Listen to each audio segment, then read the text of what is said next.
You're live. Hey. Hey everyone, welcome to the first ever Pine Hollow Auto Diagnostics live stream. Yeah. I've never done this before. I know. But Keith has. It's like new. All right. So should we, I guess, introduce ourselves? Ivan. I'm Keith. I fix cars. Keith, he fixes cars.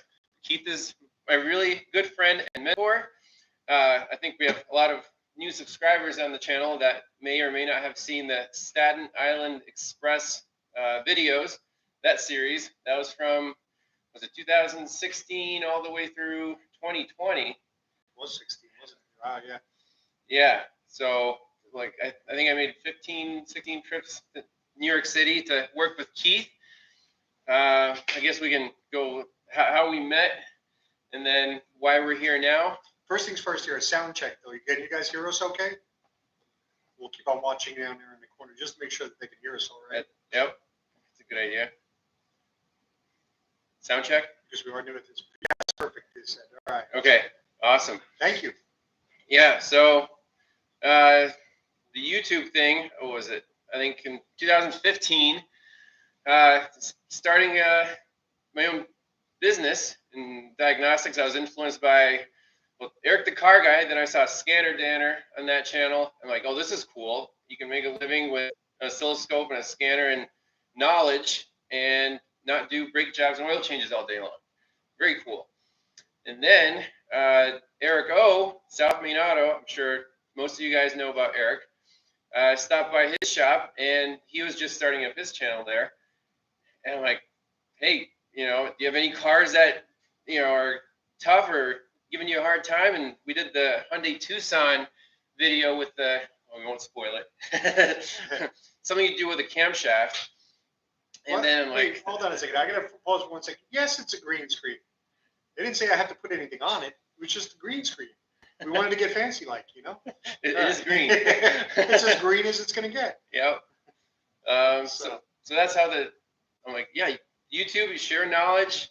I learn from the comments every day. It's really awesome to be in the community. So technically, you were actually one of the first to go out there and actually network. You went out, you saw Eric, and said, "Hey man, I want to like pair up with this guy for a moment here and take a look at this thing, and let's make a video together." It was like a couple hours away. Yep. Really cool guy. Yeah, we hit it right off. And then I think in 16, I get a message from, who's this weird Italian guy, Keith DeFazio, from New York City. I'm like, okay. He's like, Ivan, you got to come down here, man. I got this gig going on. I do 15, 20 cars a day. Like, and he showed me his van. It was full of scanners and laps and wires. Right. Like, okay. I can't say no to this. So the thing was, I saw you out there. I saw you starting, and I'm saying, well, if you really do a mobile business, you know, there's no better experience than hopping on board and yeah, jumping down there. Did you ever do anything with Scotty Kilmer? Kilmer? Yeah, I know that guy. I think come to a few of his videos. I'm telling you, honestly, that's where I get most of my service information. I just go to his videos and I look for, you know, great information. Audio is cutting out.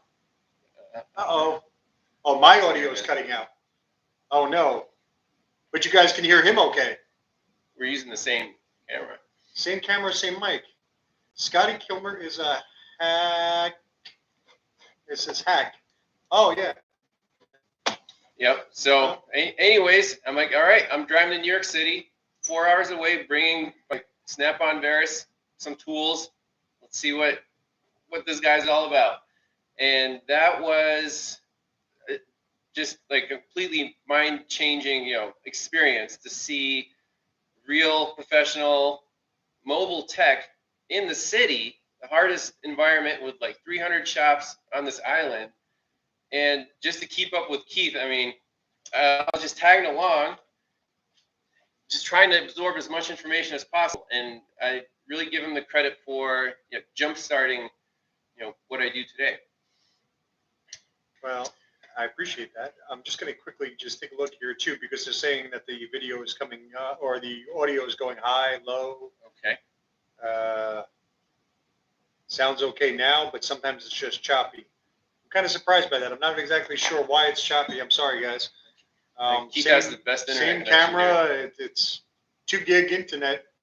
I wish I could say it was a bandwidth issue. That may be YouTube. I don't know what to say there. Put a scope on the audio. Yeah, I wish. But some people are saying the audio is fine for them, so I'm not really sure. Perhaps it's we might be casting also in a higher resolution. So take it off of auto if you have it on a high if you're on a high, something that's still set to auto, set it to a lower resolution. See if that helps you. It's not too bad. Don't worry. Okay, I'm with that. But no, I when I first saw Ivan out there, I saw he obviously was a talented guy, and I said, all right, this guy's got some serious potential here, and I'd like to see him be able to do his mobile business. And I'll never forget when he came down and everything like that. And his first question was, "You don't really do like 15 to 20 cars a day, right?" No way. And the answer was, "Well, yeah." And so saddle up because we're going. And I think it was only like after the first 2 cars that I said, "Okay, here's your list of cars to go out there and go do on your own. Like what? See you soon." Yeah, I didn't know the island or anything. You just gave me an address and, go talk to this guy. He has a car for you.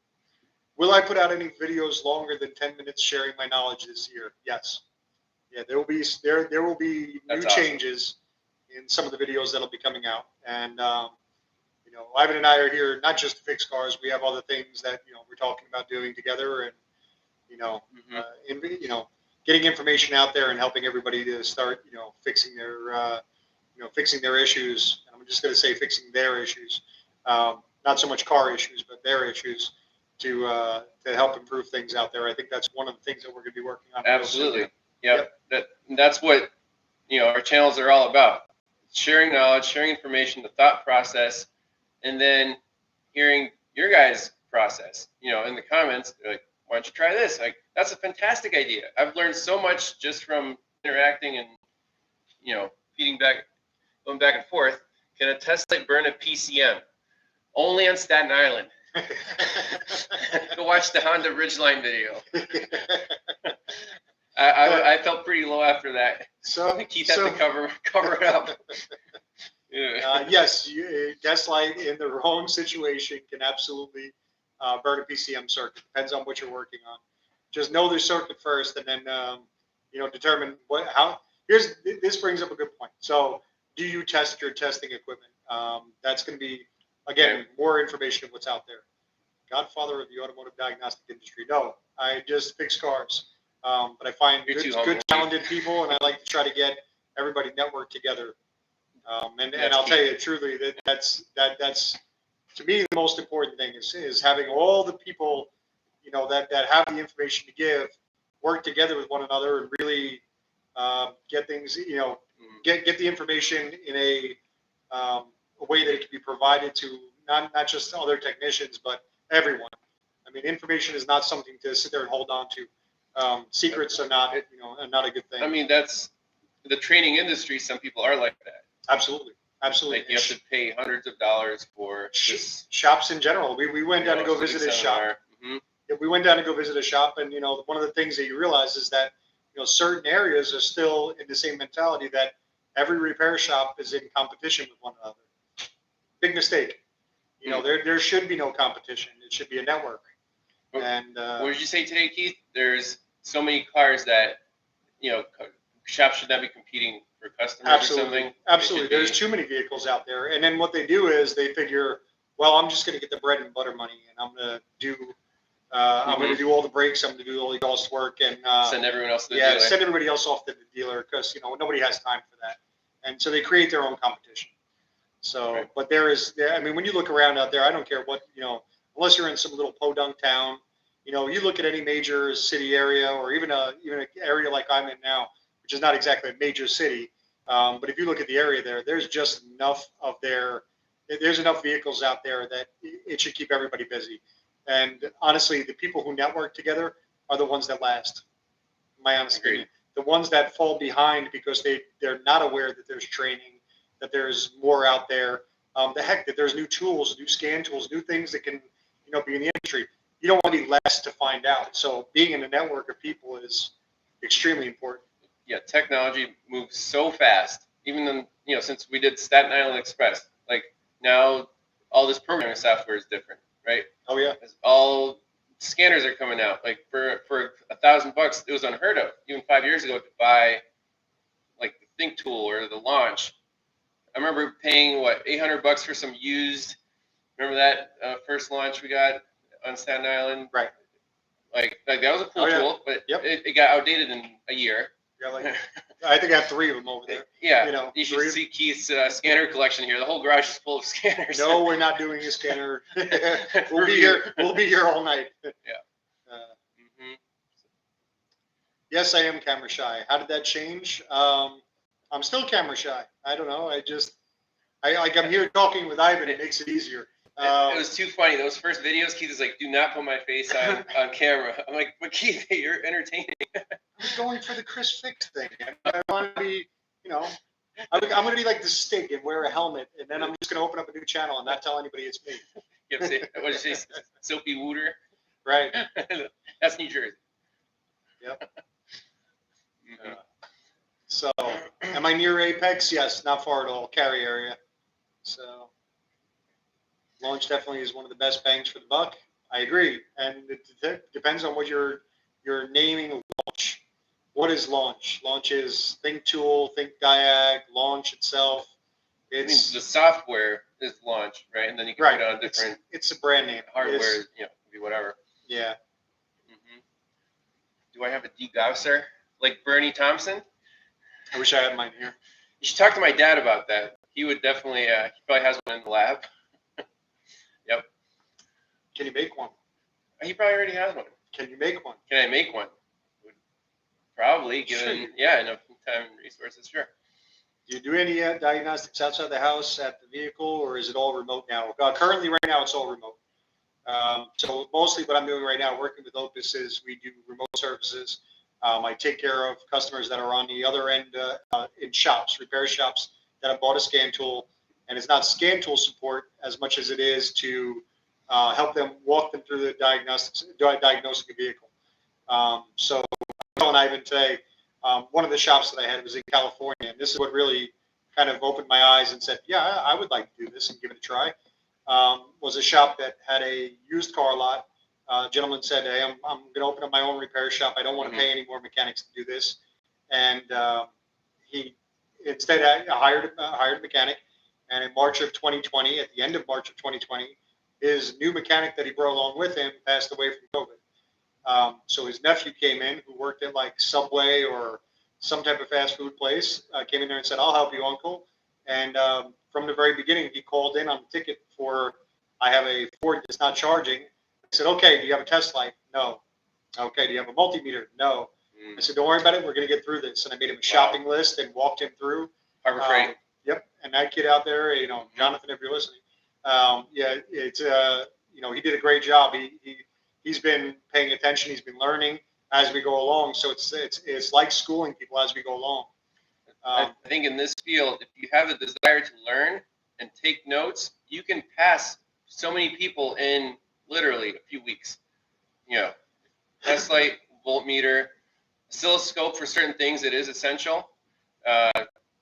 Decent scanner, those are fairly affordable now. So even with a basic kit, you can get through 80 to % of diagnostics. I would say absolutely.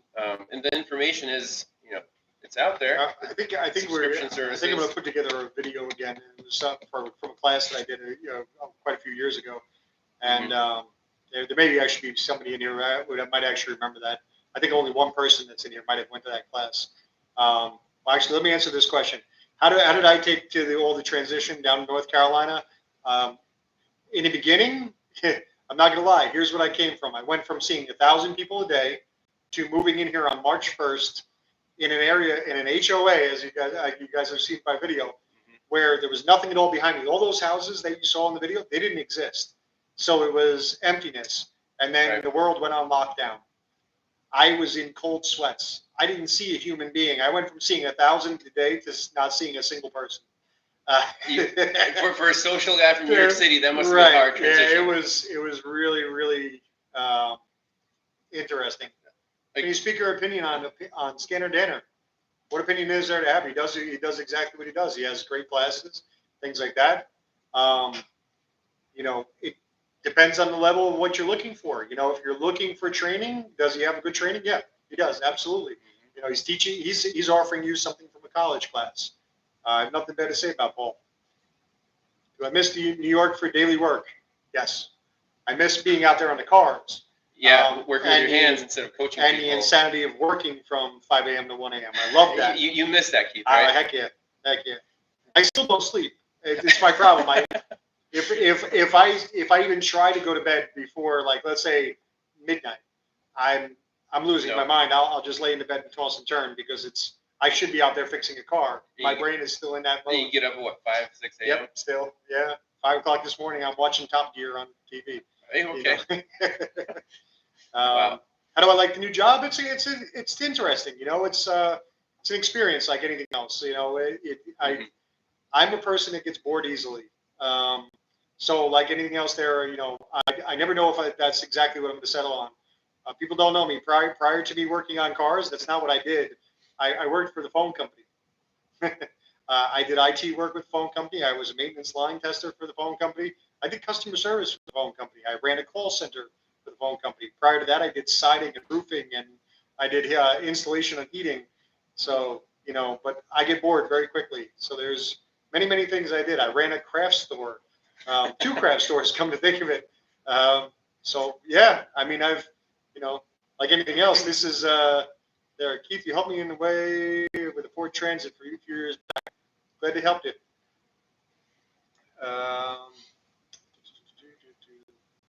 Rural living is where is that? You get used to it. Yeah. Yeah, I live on a farm, and when COVID hit, like we didn't even notice that there were lockdowns or anything. Yeah. Except for you go to a grocery store, people wear masks now. But I think Keith had a lot bigger, you know, going from a city to lockdown. That must have been a hard transition. Oh, absolutely. Yeah, it was miserable. I really, when I say I was in cold sweats, I was like, I think I might need to go see someone. Right. Perfect time then. Someone asked me, how did you get this? So then how did you get into Diag? Funny story, actually. Went out there and was paintballing with friends. And it was already too old to be going out paintballing, but I said, all right, yeah, let's go. We'll go have a good time. And it was just myself and another guy on the way back. And as we were driving along, we were going through this area in Pennsylvania that I never would have thought of, and I wish I could remember the name of the town. But we stopped off somewhere, we died out somewhere right off the side of the highway. We pushed it off the exit and went into the first repair shop that was there. And AAA came down at the end of that there and was getting ready to go away and said, don't bother, you're at the best shop you could be at. And the guy ends up giving us a call in the morning, says, okay, yeah, come on down and let's take a look at it. We stayed at a hotel right nearby. And the guy walks out there and has the car already all set to go, just asks for the keys. And I see him with a lab scope. No way. And I'm like, what's he doing with the lab scope? He was current ramping before current ramping was even a thing. When I say he came out there with scope, it wasn't a Pico, it wasn't any of that. It was the Sun engine analyzer a car. And a really long extension cord. What year was this? This is, wow. So 95, 96. 90s. Yeah, 95, 96. Started OBD2. And I got hooked because he went out there and he said, oh, you need a fuel pump.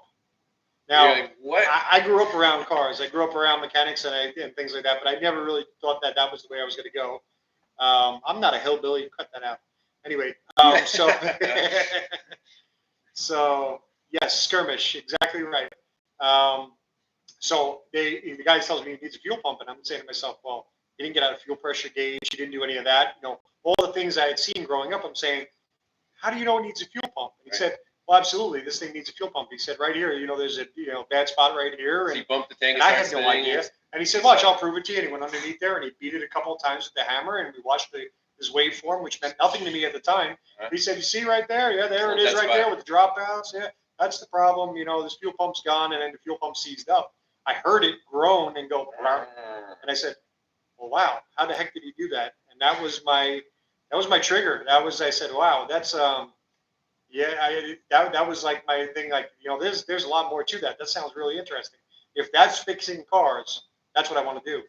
And of course, nobody starts off there. So after a while being out there and working for the phone company, went down to Florida to change over Bell South into Verizon. Long story there. came back up here to New York, met with the wife and said, don't want to work with the phone company. Money's great, but I hate the office environment. Go figure. Yeah. Hate the office environment. Want to move on to doing something else. Went to go work my uncle's shop and started, doing minor repairs and then diagnostics. What do I do now? I would actually, if you go back on this one, moderate, you'd have to see what I was referring to before. So I know there'll be people coming in late there. I've already described all the work that I do now. So basically, tech support, diagnostics over the phone. How did you guys get so good at Diag? Don't turn it down. That was if you called me up and you said, I have this vehicle that does this, don't turn it down. Don't be intimidated by the fact that it's a machine. Even if it's a BMW. Because it's a machine. It's a machine. Or Mercedes. Here's the thing. Do I work on diesel? No. Can I work on diesel? Yes. Why don't I work on diesel? Because it stinks and it's dirty and there's nothing nice about it. Am I saying it's a bad job? No, everybody's out there has to have a job to do, right? We've all seen dirty jobs, micro, but it's not what I want to do. And, money-wise, I don't think that the money is there for me in doing that. It's just not my choice. So we just love solving problems that, are just hard to solve. Hard, and then at the end of it, they're having that good feeling at the end that says, "Oh, hey, The harder the battle, the more satisfying that feeling is. You finally crack the absolutely nut. Probably should have steamed this or something. I mean, least it went fancy and everything like that, but we could have ironed it. That's hiding all the entire scan tool equipment that everybody wants to see. What's behind the curtain, Keith? Oh, no, don't show it. Don't show it. That's the reveal.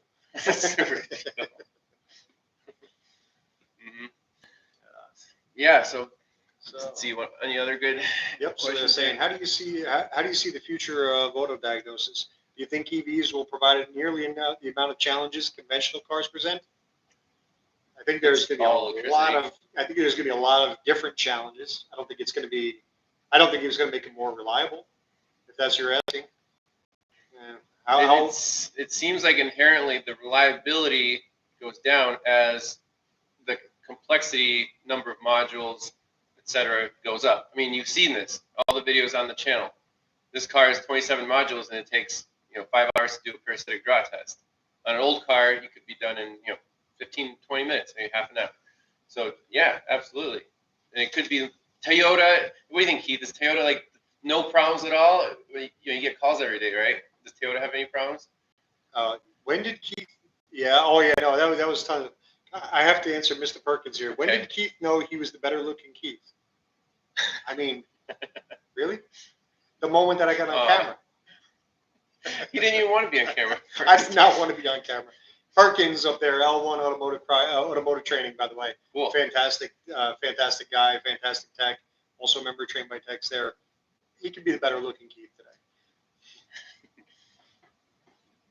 Keith, the tech school you went to for training in New Jersey closed down. Yes. So there was one school in particular. You're going to grab a book? Which, funny enough, no, actually. Keith must have 1,000 training manuals here.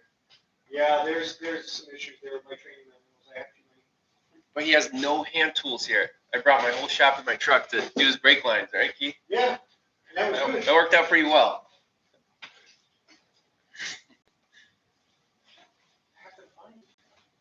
So the main goal was to get your GMC Canyon up and running. I think that was a success.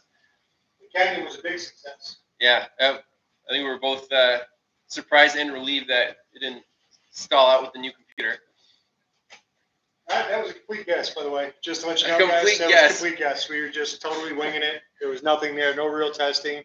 Even the stuff that you saw there, like that scan data and stuff, we made that up. 2 years ago? Absolutely. On the island? Yeah. We did it as an April Fool's joke, and then it worked out perfect. So yeah, Mechanics Education Association was the place over in Jersey. Funny enough, I just actually had one of the certificates that was over. Oh, matter of fact, yeah, MEA training. What's the date on that, Ivan? June 21st, 2002. I don't. Wow. That's one thing you'll find out there too, is that I don't ever get rid of anything. If classes that I went to then. This is for people that are out there and actually looking to go do classes and go do training. If you've only done the same class once, you've missed out. Because here's the thing, as a teacher, I can say this as well. because I've done quite a few classes. Every time that you teach something, you teach it a little bit different the next time because you remember something that you forgot to mention the first. There were classes, evaporative emissions. I went to that class probably 4 times. And I went 4 times because each and every 4 times that I was there, I already had my notes from the first couple times. Notebooks.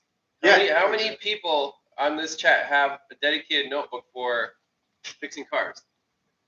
Funny enough, by the way, he picked up his notebook off of my 2 that are sitting here on the desk. Yeah. Here's Keith's notebook right here. I mean, it's you can't keep track of all this stuff in your head. There's just so much out there, and I think taking notes. And that's some people learn that way, right? Some people are visual learners, but taking notes for me is absolutely essential.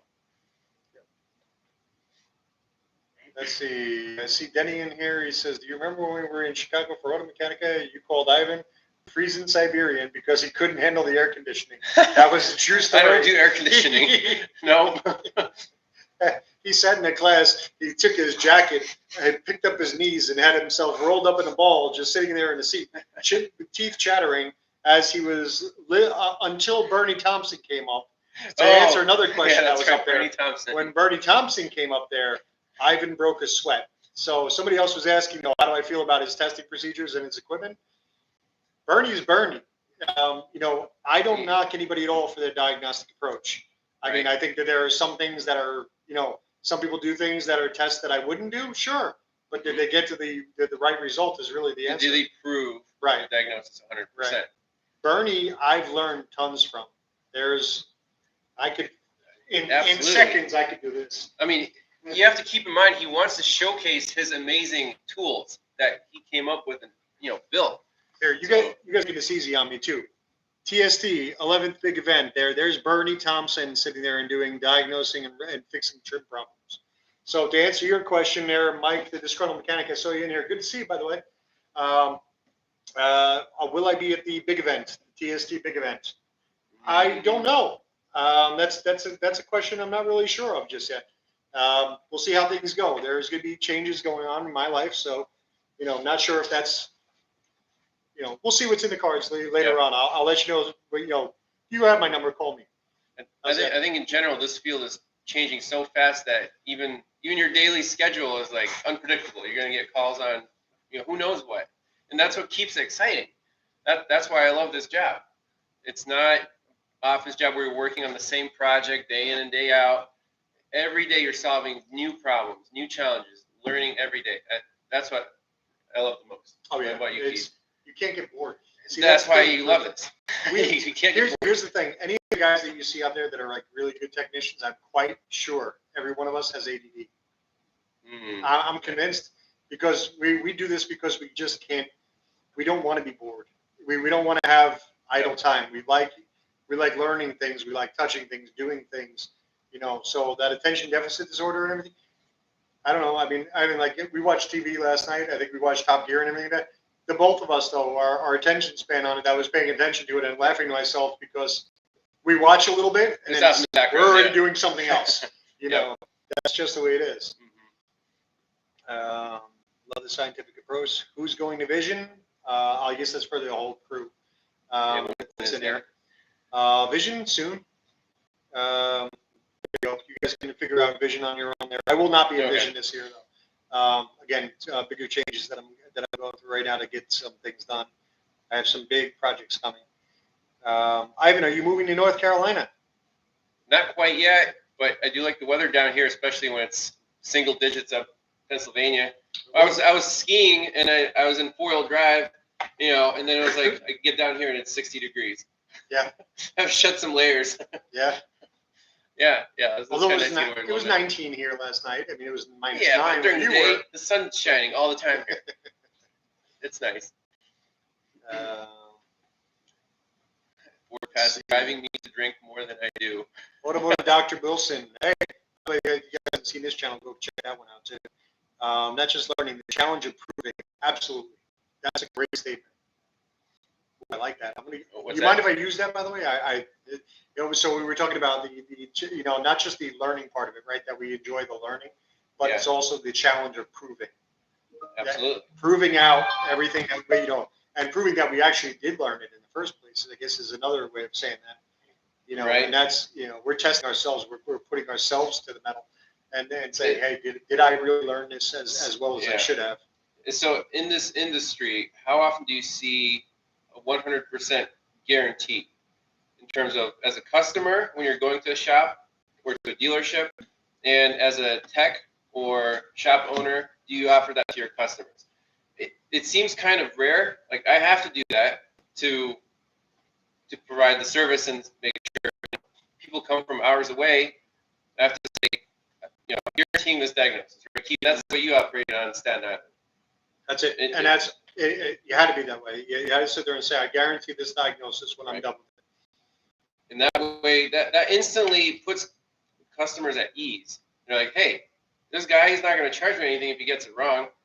That's awesome. Why would I not, you know, let him fix my car? So just to answer Olvera, by the way, to answer your question, Spanish class, I only know one word.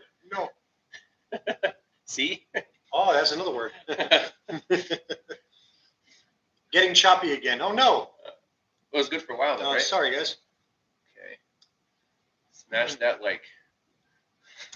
Do we all keep in touch with Eric O? Yep, of course. Mm-hmm. It'd be fun to do another collaboration video, I think. You know, it's he's not too far away from State College. But right, yeah. I really, you know, haven't talked to him in a little while. He's kind of doing his own thing up there. But yeah, those are fun videos. Yeah. Yeah, we had some good times. Chicago Can Conference. Yep. We went out to the Can Conference there. We were there at a Can Conference at the same time as a hairdresser's event. Oh, yeah. You want to talk about an interesting event. We learned things about people that we didn't need to learn. He's like, I'm going to go over to those. Self-grooming issues that just unnecessary information. Does Eric go behind the green screen? Yes, he's got to pop out any minute. And then before that was Eric the Car Guy meetup. Was it 16 with Scanner Danner and all those guys? Like that was cool. I think that was. I don't know if that ever continued, that Eric the Car Guy meetup thing. If he still has it or not. You got to shoot your first super chat. You got 2 super chats. How did you miss? Cool. Did I miss one, or you missed one? I got to thank these people. Thanks, Dwayne and Luis. Really appreciate that. Yeah. Luis had a question. He says, when do you guys know when a PCM or module needs an update? Keith, I think you're the guy to answer that. Little me. I don't really update PCMs. I don't update my scanners. It's cheaper to buy a new one every couple of years. So updating PCMs, mostly by TSPs.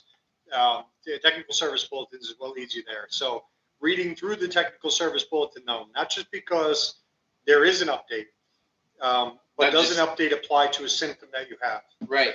So your diagnosis can lead to this update will fix this problem, right? Doesn't need any parts, doesn't need any modules, needs an update, and then magically your car's good again, right? It happens. Yep. Mm-hmm.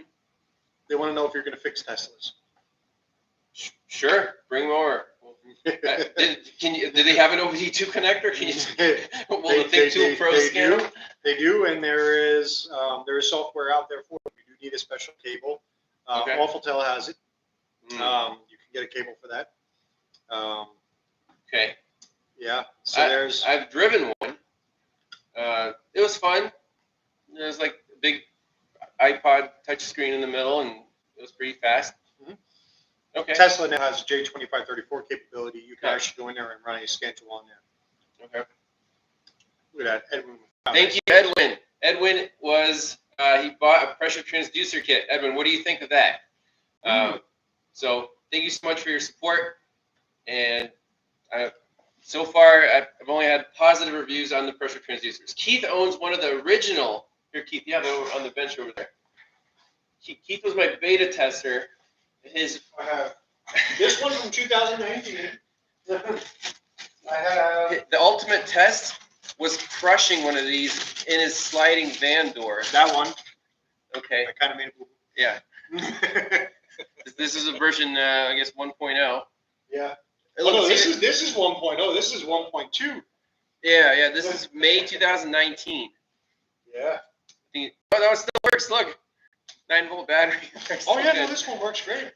I'll have to send Keith a free update. But yeah, appreciate everyone all the interest in these. They're useful. I use them every week. Hey guys, Chris Martino's in here. He's the reason I don't make videos anymore. Chris because Martino. He took me away to Opus, and it's all his fault.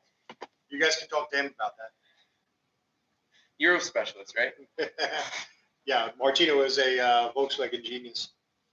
He's a genius overall. He's actually a really, really good diagnostic person. Keith, did we catch you having a sneaky? No, not at all. I don't know what you're talking about there. No, I eat M&Ms. That's my bad habit. Everyone loves M&Ms. So, how do you test for faulty direct injectors? Best method? Faulty direct injectors. Mm-hmm. Like They gave you $20. drop You test? have to answer that question. Have I ever come across a faulty direct injector? Mm. Can't say that I have. Only failed high pressure fuel pumps causing fuel trim issues. I mean, if the pressure bleeds down in the high pressure system, that's a problem. You just see that in scan data. And if you have a misfire and it's not ignition or compression, you're going for fuel. I don't know, Keith. Is there a more direct way to test it? Depends on what you're testing, right? Scope So if you're looking for a trim issue, a fuel trim issue, that can be direct injector related, yes. You can sit there and actually monitor trims when nothing else makes sense. When you've proven out everything else, right, you go for trims. If you're going for those trims, though, there's things to keep in mind. You know, as a matter of fact, we just had one the other day there. So common problems: high pressure fuel pumps there, leaking oil down, leaking fuel down into the crankcase. Yep. That's one. But what about an injector that leaks down? Those injectors, right? They get carbon. They're sitting inside the combustion chamber. Yep. They get carbon just like the top of the piston does. And what will happen is there is a good way to test for a high pressure fuel injector leaking. When you sit there and you get a car good and hot and you shut it off and then you put the key on, what would happen to the fuel rail pressure sensor? People in the audience. You shut the engine off. Yeah. You turn the key back on, and you don't do anything else, and you're watching scan data. Okay. You watch the fuel rail pressure sensor. Mm-hmm. What happens? On the high pressure side. Yeah. Does it go up, down, or stay the same? Right.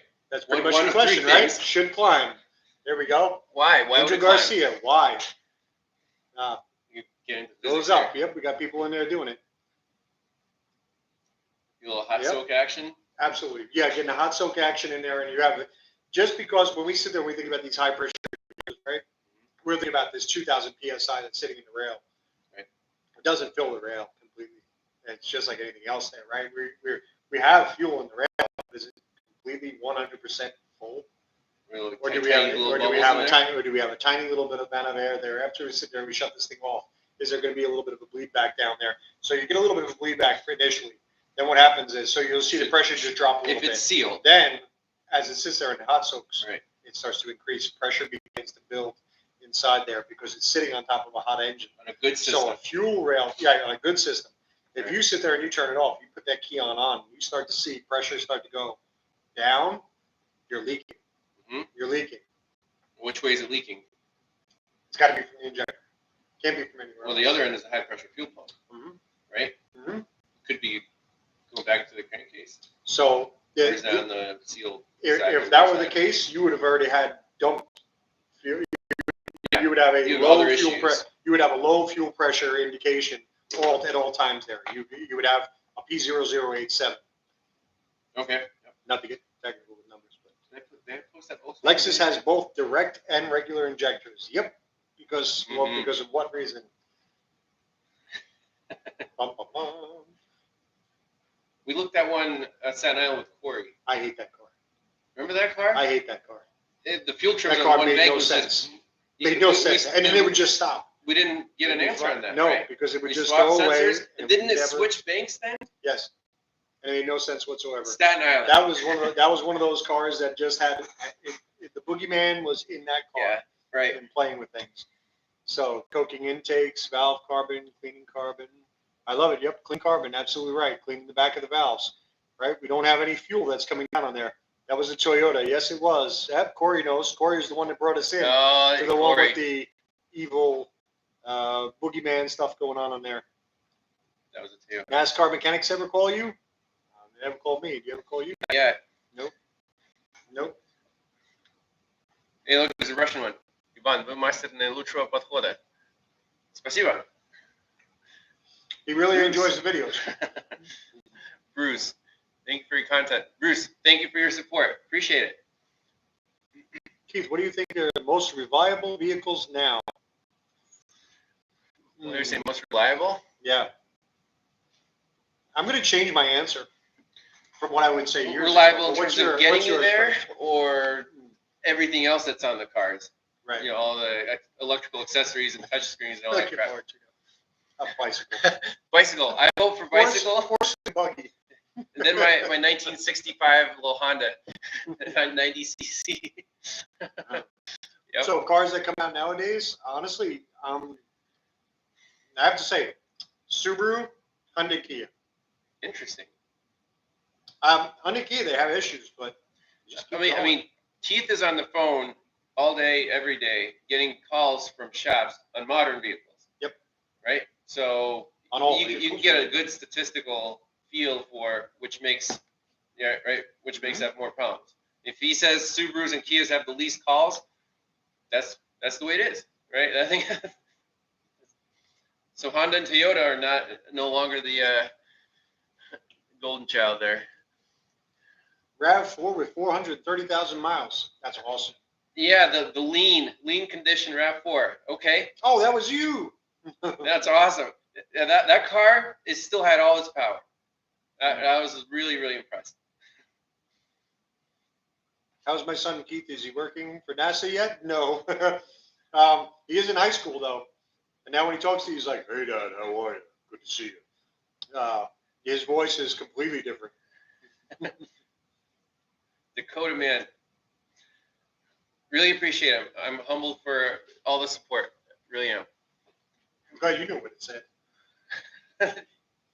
All right, everybody out there right now who's looking at Dakota man going $50. Hey man, that's great. Someone's got to top that. Listen, when it's $50 and it's some secret language, I mean, developed panic disorder from your ago. Send the phone, direct someone testing with this card in front of me. Mine goes blank. Notebook. Write stuff down. It'll calm your mind. That's one of the things. Sometimes you get carried away. You get really excited. I want to test this. This is slow down. What does Eric always say? Slow down and go fast. Yeah. There is truth to that. Sometimes you can run circles really fast and not get anywhere, right? And then take a step back and you're like, boom.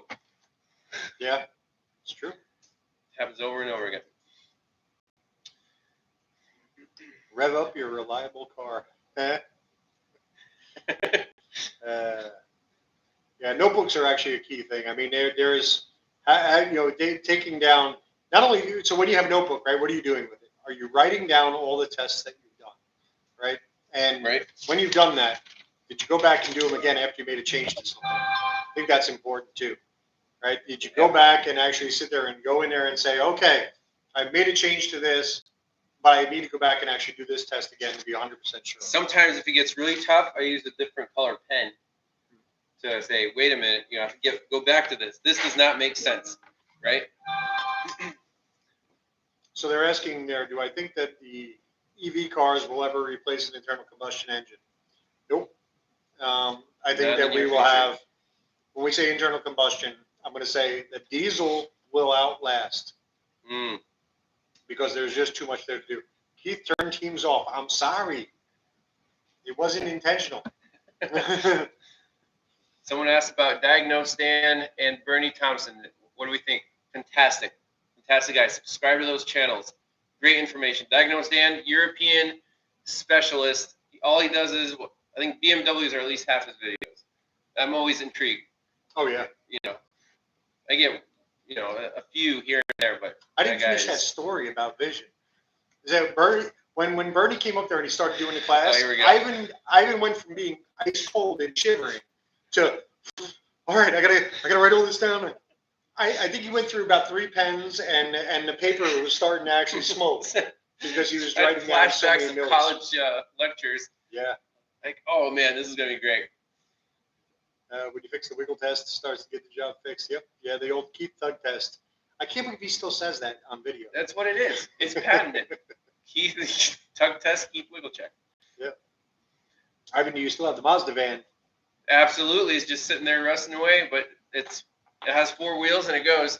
It's the mountain bike adventure van. When your wife broke down, that's when she ended up taking the Mazda. So yeah, when my wife's car breaks down, I make her drive that thing. That's always ready to go. It's automatic, so she can drive. All my other cars are manual. 5-subject notebook. I need it to be portable. I like the 1-subject. It's then it has the pockets for wiring diagrams, notes and stuff. Yep. I have pockets online. I gotta go get pockets. Let's see what else. Card advanced level auto. Yep. About launch scan tools. Yeah, everybody keeps on talking about the launch scan tools. I think they're all fantastic. Again, launch, think tool, take a pick, call it what you want to call it. Same software. Some actually go a little bit faster than others. Do we own a 5-gas analyzer? Do I have a 5-gas analyzer? Oh, the best way to diag an AFR sensor without having a 5-gas analyzer. I can't say I've ever needed one to be 100% on something. I've seen Bernie Thompson's videos. Fantastic use of the 5-gas analyzer. Can't say it wouldn't be handy to have just to double check something. I've never gotten it to the point where I think I ever needed it. You don't think so? No. You could always prove it out one way or another. I think there's always another way to prove it. I mean, oxygen sensors are, to an extent, your gas analyzer. So, but you have to test your equipment. If you're using an oxygen sensor to make a diagnosis, you have to be 100% sure that oxygen sensor is working appropriately, right? Downstream, upstream. You can get burned by that, absolutely. Yep. Do you still recommend having a Varus? What do you think, Keith? You used it yesterday on your 98 Lexus. Absolutely. Get them used. Get them used. Keith uses his nose. You're right, Oz. I do. Yeah, the Varus D10, right? That was my go-to scanner until I got the Think Tool Pros. Because for newer cars, when you want to do a health report and it has 25 modules, Think Tool Pros, boom, you got the map, layout of the networks. It goes through them, very nice. That is almost the essential first step to diagnosing a modern vehicle. Health report, save it. Everybody keeps on doing this. Yeah. I hate this question. Autel versus launch. Okay. Why? Okay, Keith. Autel's your favorite company. Here's the question. Why? Right? Why do you want to know? Why do you want to do that? Here's what I will say to you. Do the research. Understand. We all want information to be given to us for free, right? We want the best of the best. Yep, most capable. What does it truly cost you to get some of the best of the best? I'm not talking about what you're paying for that scan tool at the time. What I'm talking about is what does it cost you for things like, hey, I'm a do-it-yourselfer.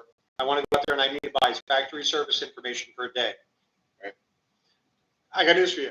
It's expensive because some companies, and I'm not saying names, some companies grab data, steal data from places that it's available, and when that happens, the price goes up because that intellectual property now becomes, something that they want to require you to pay to get and a higher price.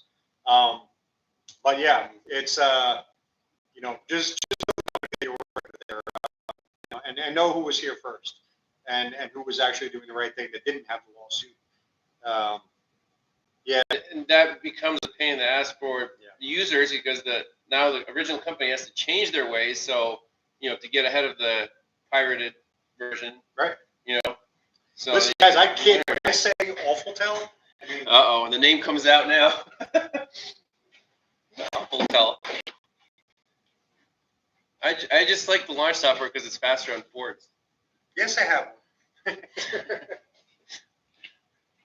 I have the Autel TPMS tool, which is fantastic. Bluetooth, scan all the TPMS sensors, program and aftermarket sensors. That's about it. Otherwise, it's. Yes, I have launch. Stop showing off, Keith. I'm not showing off. I'm proving a point. The answer is have an arsenal. Know what you're buying. Know why you're buying it. The answer is the software very much different. Well, take that blue one, that blue Autel that I just had in my hand. That blue Autel, and I'll call it an Autel because that one's good. That does key programming. Key programming. I am 608. 608. Yep. Oh, fantastic tool. Got them 8 tools. If you guys don't know who they are, they're the one company that I really trust out there on the aftermarket. 8 tools and computers, and AES Wave. But I got specifically from AES Wave is where that one came from. Come to think of it, actually they did, and I did that one because they had the best support. But fantastic. So, how many scan tools does Keith have? You don't want to know. Don't want to know. See all those boxes over there? Those are like. there's more, and then he just goes. Yeah, it's insane. But what about a SnapOn scanner? Did you invest in a brand new? No. What's the top of the line? Zeus. I would not. Honestly, that's the one. If you're asking me about scan tool companies, and it's hard for me to say this because I work with one now. Right. But the answer is that would I buy a Snap-on tomorrow at the prices that they're at? No, I would buy one used if it was cheap enough. Right. But here's my problem with these cards, right? Or these scan tools, I should say. Excuse me. Mm-hmm. If I go out there and I buy whatever they call it now, it was a Solus. I think it's like an Apollo or Triton or some kind of. I don't know. Now we're all under the sea Little Mermaid names and stuff. I don't know what it all is, but any which way, if you buy one of those things, it's about $3,600. What is the difference between that and the Ethos at $1,000? Nothing. There's absolutely nothing at all except for maybe a slightly larger screen, maybe a battery that lasts a little bit longer. Right. If I'm going to pay that much more money, if I'm going to pay a couple grand more, I want better software. I want more software. Going up to a Zeus. I played with one that was like, okay, so it's pretty much the same stuff. It's a nice touch screen. Right. But my thought, I always carry the Veris D10 Pro, in my truck because for older vehicles, if you have something pre-OBD2, I know that's considered ancient dinosaur technology, but that's where the Veris shines. It can scan the older computerized cars. It's really fast on like class 2 GMs, even versus the Think tool, right? It flies. Here's what you should know about Snap-on, by the way. One thing to know, and this is something that I learned as I went along there. Snap-on tools, graphic. We all know that they're terrific for graphic. Yes, they have data. They have multiple processors inside. There is one processor that they have that is there with its sole purpose in life is for graphic. You mean live data? That is graphing live data, lists, you which can is open why up. It's fantastic. And then saving and reviewing data. Nothing beats the Veris, the Snap-on platform. It's so user friendly. I just wish that the scanner had like better battery life. It'd be quicker on the newer vehicles. Did a better health report. I've never paid for, like I said, an update from Snap-on because one of those updates you can buy a brand new launch. Mm-hmm. So why would you update your Snap-on past 2015? I don't think there's a point to it. So. How many days till Christmas? I'm not sure. I haven't kept count. I'm embarrassed. Bidirectional are good. Think car pros. Yep, that's my workhorse. Think car, also known as Launch. Mm-hmm. Launch CN versus Launch US. One has Google Play Store, one doesn't. There you go. There's the difference. I had a component test. It's a real time saver, fast moving shop. For older cars, it can be a time saver, but we both use all data, right, Keith? Mm-hmm. They upgraded their service. It's really easy to search. It has as much information as the OEs can give them, I think, right? Yeah, whatever they purchase, really. Right, and if it's not on there, you can always send a special request for that information, and usually they get back to you within an hour or so. So that's my go-to for information. Without that, we couldn't diagnose. You need wiring diagrams. You need code descriptions. You need TSBs. If you're doing oil changes, you just look up the oil capacity, right. Oil type. Everything's on there. There's so many makes and models and variations that you definitely need. That information you couldn't go without. Here's the thing. people talk about that and like, oh, I need to have that component tester in there.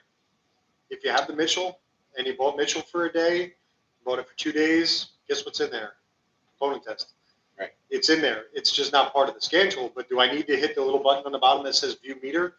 If I have a picture of a known good, I can look at the settings and go, oh, okay, you already said it's 2 volts, 200 milliseconds. All right, that I can do.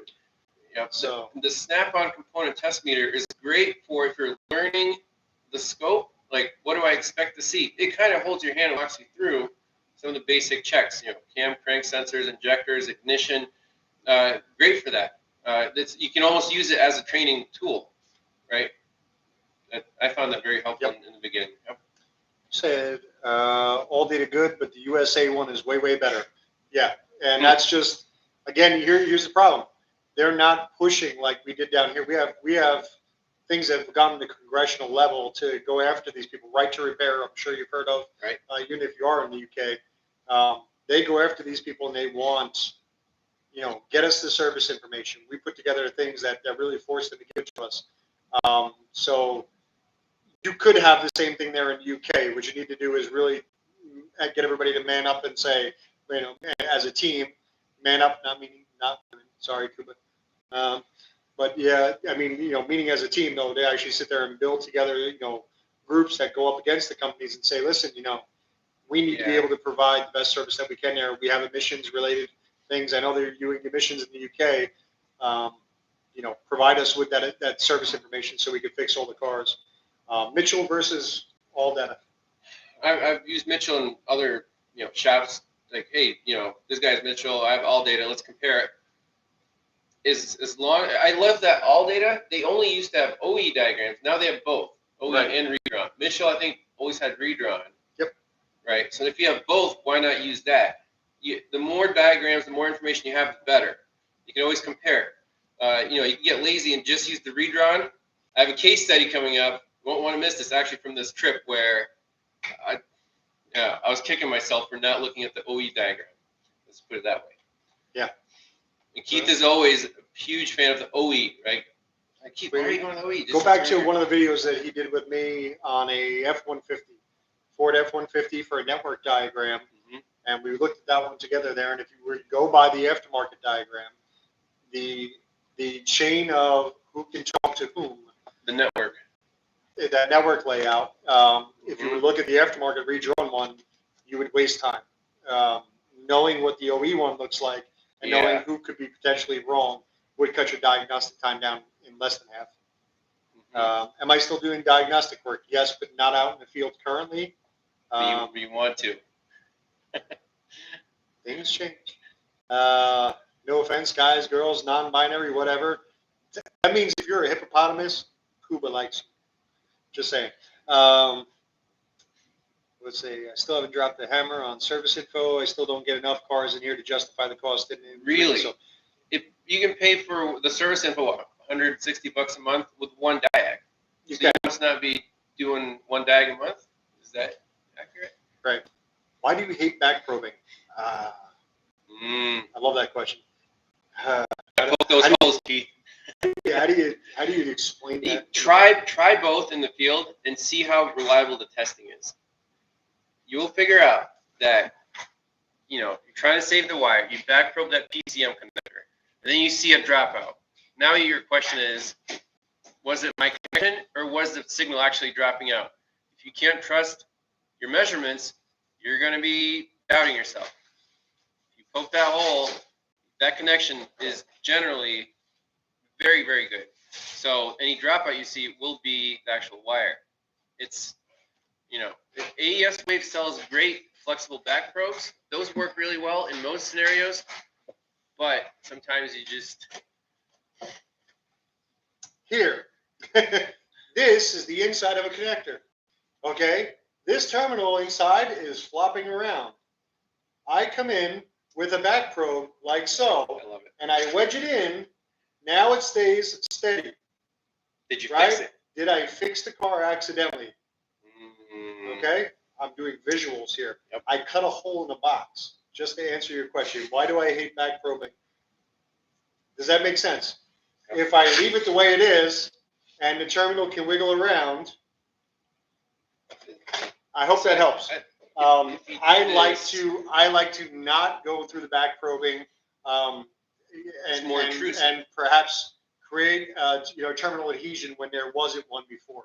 And once you touch that, you could fix it for good. You'll never find the problem. Yeah. Right? Yeah. And that'll screw you over.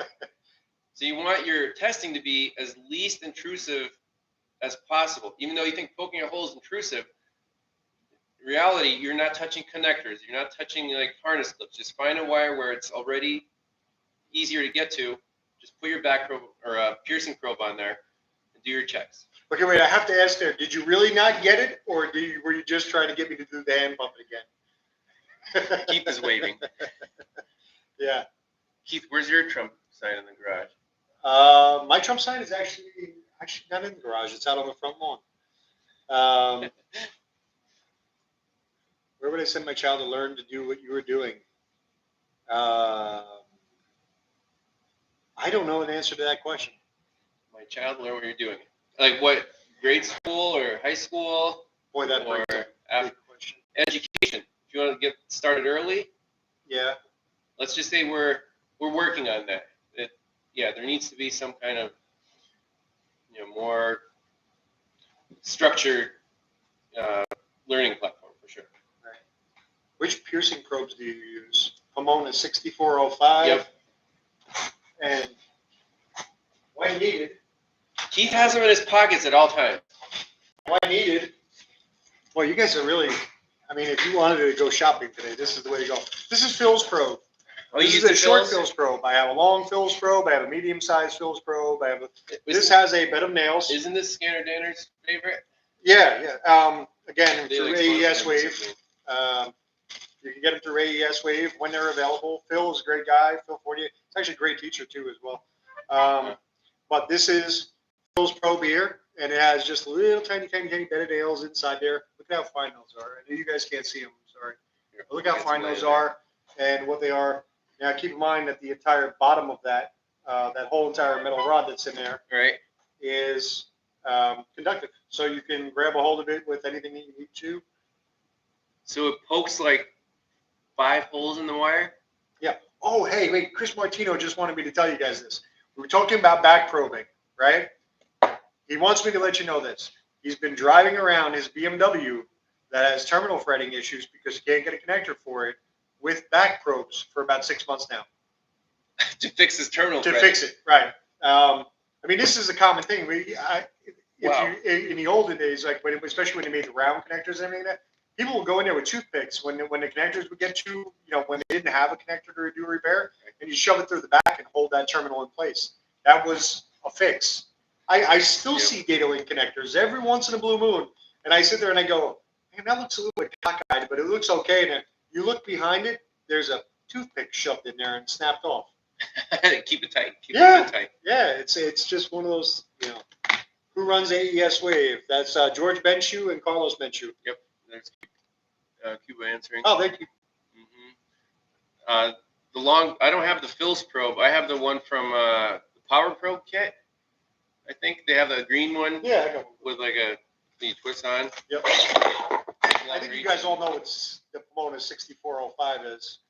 If you don't, I mean, you can look it up. But. Yeah, Power Probe makes some great products. I don't use the Power Probe itself, but the extension leads a 20-foot with banana jacks. Fantastic. And then the long reach piercing probe is great.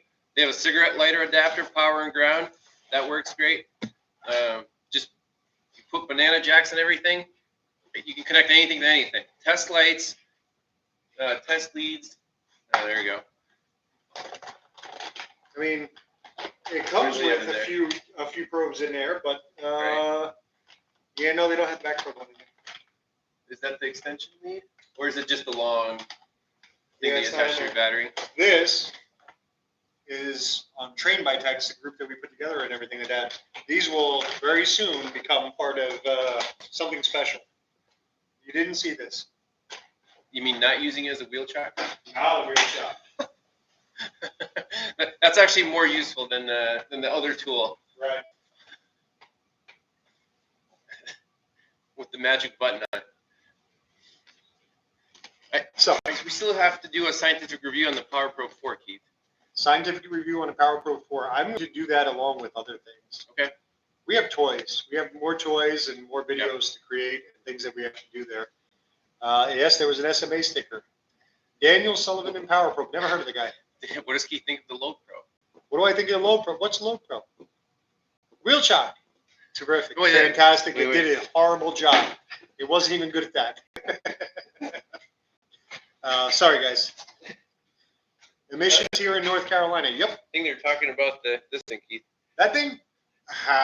Why do we still Why did have you just one? say this stupid carrot? It's a cucumber. It's fun to have on the shelf there. Soon, I hope.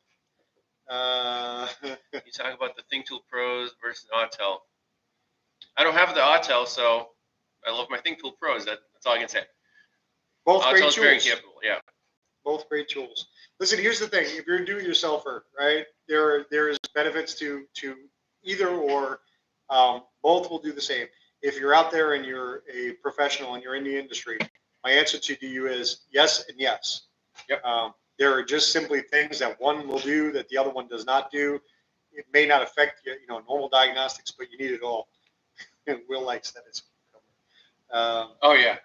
Load Pro is actually a good tool. It's Dan Sullivan that's the problem. You're probably right, and that's probably the reason why I haven't given it a fair shot. Hey, listen, no, credit where credit's due. We've given it a fair shot. Credit where credit's due, though. I want to say this right now, though. It's durable. Electronic Specialties made this thing durable.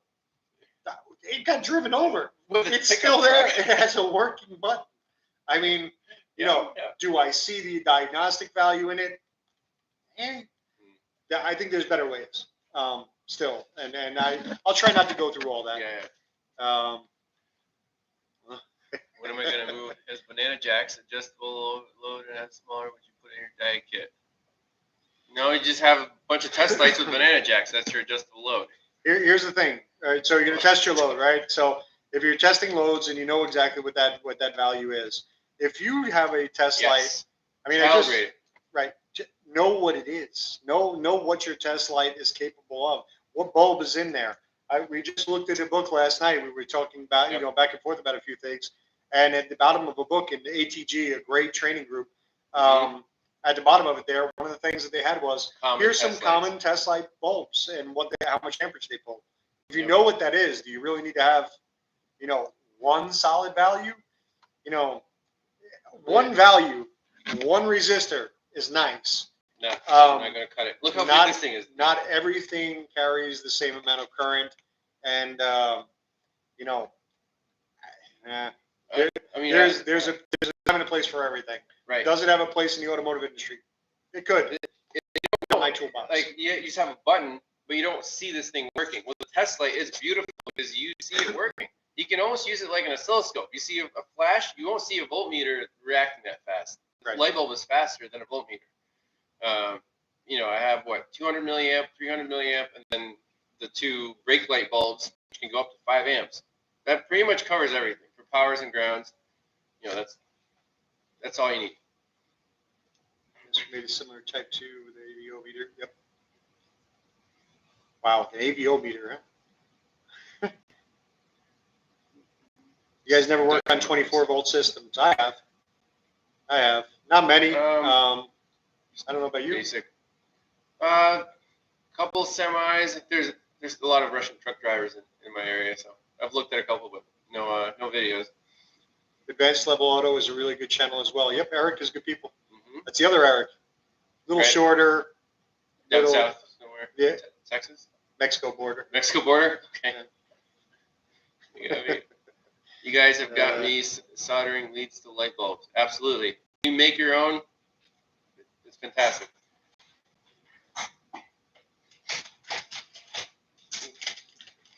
Yes. Make stuff.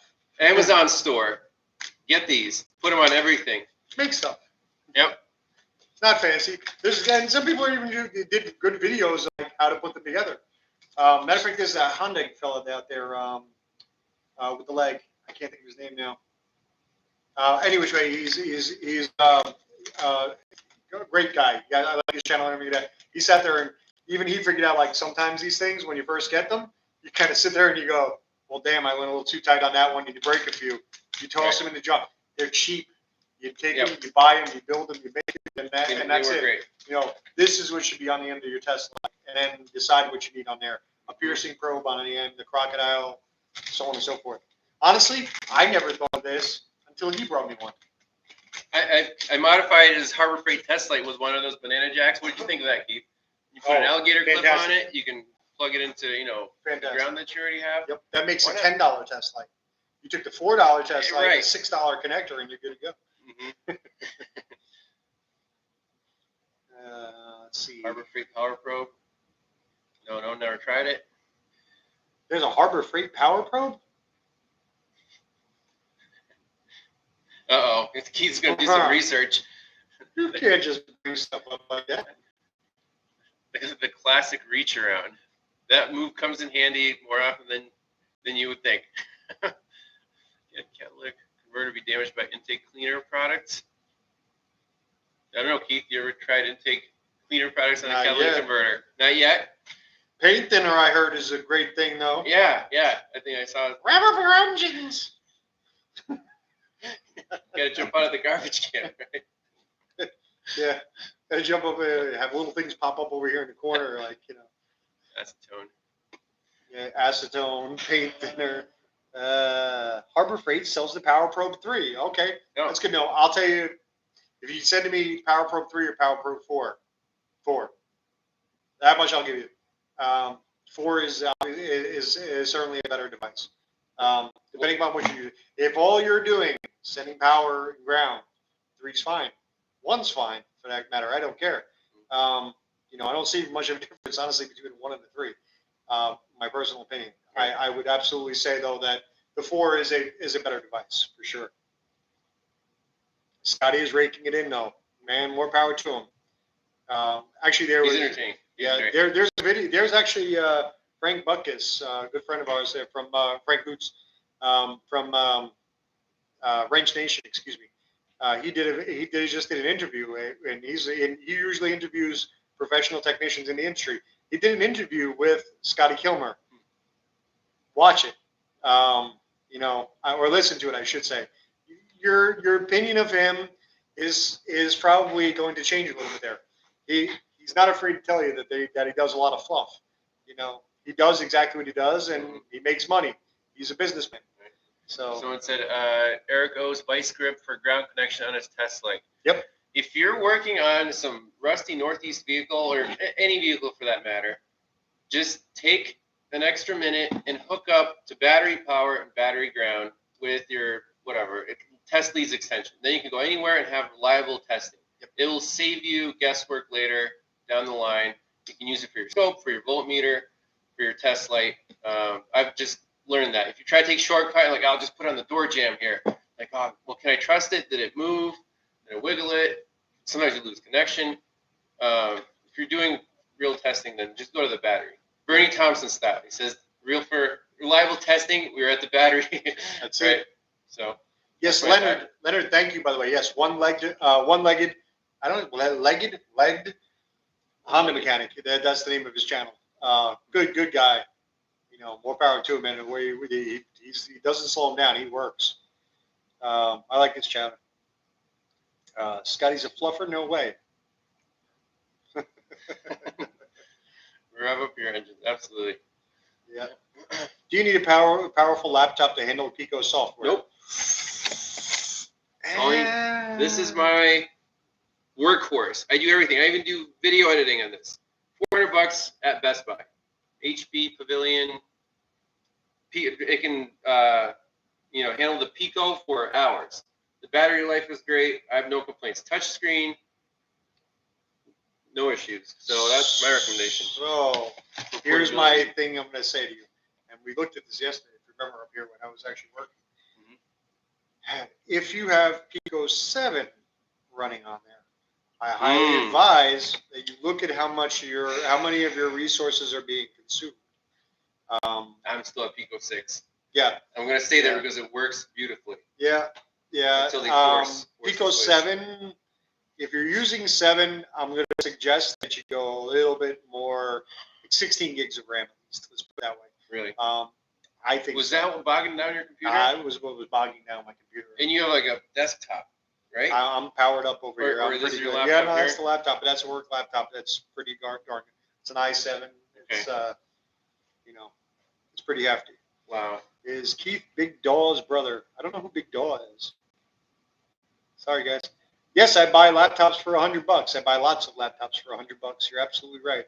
I buy them. Back of his pickup truck is twice. stacked with laptops. I saw like, Keith, what are you doing? He opens the tailgate. He's like. as soon as I opened up the tailgate of my truck, I was like, just do not pay any mind to the laptops that have been slapping around back there. We were doing some hardcore brake checks after doing the brake lines. Those are the expendable ones. Those are the ones that are going down to Best Buy now that I've removed everything. Right. They're going down there to get recycled. Can you open multiple windows of Pico 7? Would that do It buy your computer on more? it's still resources. I maxed out. I was like at 80 to 90%. Because on this thing, I can open up 5 windows of Pico 6. It doesn't bother it. Right. Didn't I used to be an IT tech? Yep. A little bit different IT though. So our IT was telecom, working for Pico Verizon. 7 is the future. It is the future, and I'm not saying it's bad. I'm sure that there's plenty in there. Stay tuned to Train by Tex if you want to see more about that though. But I know that I'm sure that we're going to be doing something, to try to bring some more to the table. Because most of these people that are out there are going to have 7. So I like 7. I think it's good. What advice would you give to someone who wants to start a mobile diag business? There's a lot more to it than meets the eye, it seems. I'm going to sit back on this one. You ask me. You're the only one with a mobile diag business now. Oh, that's right. Geez, Keith. Get back out on the road. It's cushy work from home job, huh? Yeah. You need a mentor. That's what really got me going. Off the ground. You can try to do it yourself. You're going to be, the learning curve is steep. You can't just be good at diagnostics. You have to go out there and get clients. You have to get customers. Are you going to service shops? Are you going to have people come to you? There's a lot of logistics there. You have to be a great salesman. I mean, that goes for any industry. If you know how to sell your services, you're going to go, you go through the roof in a month. If you're very shy and you just do diagnostics, it's probably not going to work. Keith is, first and foremost, a great salesman. He's from New York City. He wouldn't survive in the city without being able to go to a shop and just say, hey. Corey, go mobile, he said. It'll be fun, he said. It's fun. Oh, it's fun. It is fun. You get your ass kicked every day. Yes. If you love a good challenge, yep. And if that's your passion, yep. If they come to you, are you a mobile tech or a shop? If they come to you, you can still be a mobile tech. But It all depends on how you're servicing it. I mean, yes, yeah, you could be both. Certainly. Yep. Okay. Poor Corey. Yeah. It's like poor Corey. Poor Corey. It was only like Corey's 8 degrees outside, and he was shivering. That's why Keith ran off to North Carolina. I am having fun. Shout out to Corey. He's holding down Staten Island. Is there anyone else doing Staten Island? Was that mobile? No, that's it. He's that's the only one. He's the one. Dude, amazing.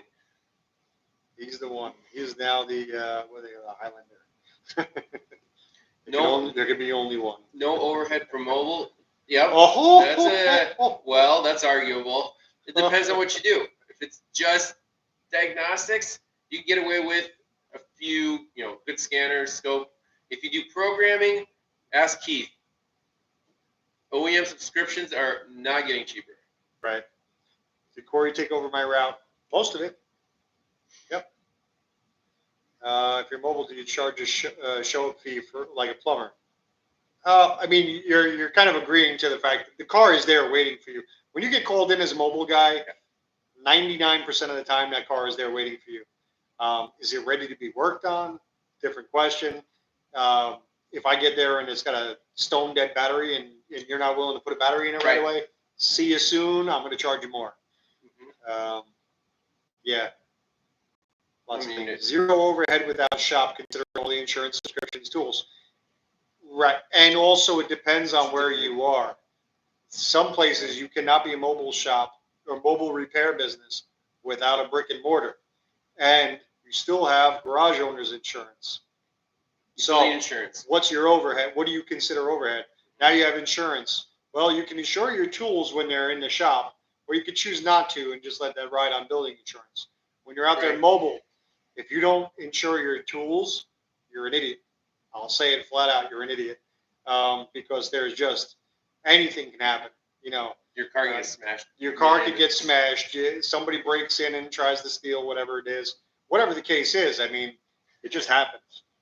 You know, you keep everything completely insured. So yeah, there's definitely a huge liability in those kind of things. I spent $25,000 this year on setting up my mobile business. Yep. Mm-hmm. Mike, are you making videos yet? Mike's Automotive Diagnostics? Because I haven't talent scouted you yet. See, there's Will from Robinson's Auto. Do some clients watch over your shoulder? Yes. And some clients are a pleasure to have in the shop. Some clients are, let's just say, I can't think right now. Just, you know, back up a little bit. That's the difference between working for repair shops and collision shops as opposed to private customers. So you were exclusively for shops because there is plenty of that. Yep. You know, I'm in farm country. People either come to me or I do, you know, trips. I do shops and private vehicle owners. So it's a mixed bag. Yep. People come from 3 hours away and they want to wait there. I'm like, I can't tell them no, or go take a walk inside of the horses or something. But if they really want to learn and they're, you know, want their car fixed in a timely fashion, they'll try not to talk too much. But yeah, it's a really mixed bag. Have you ever not been paid for a fix? Not for long.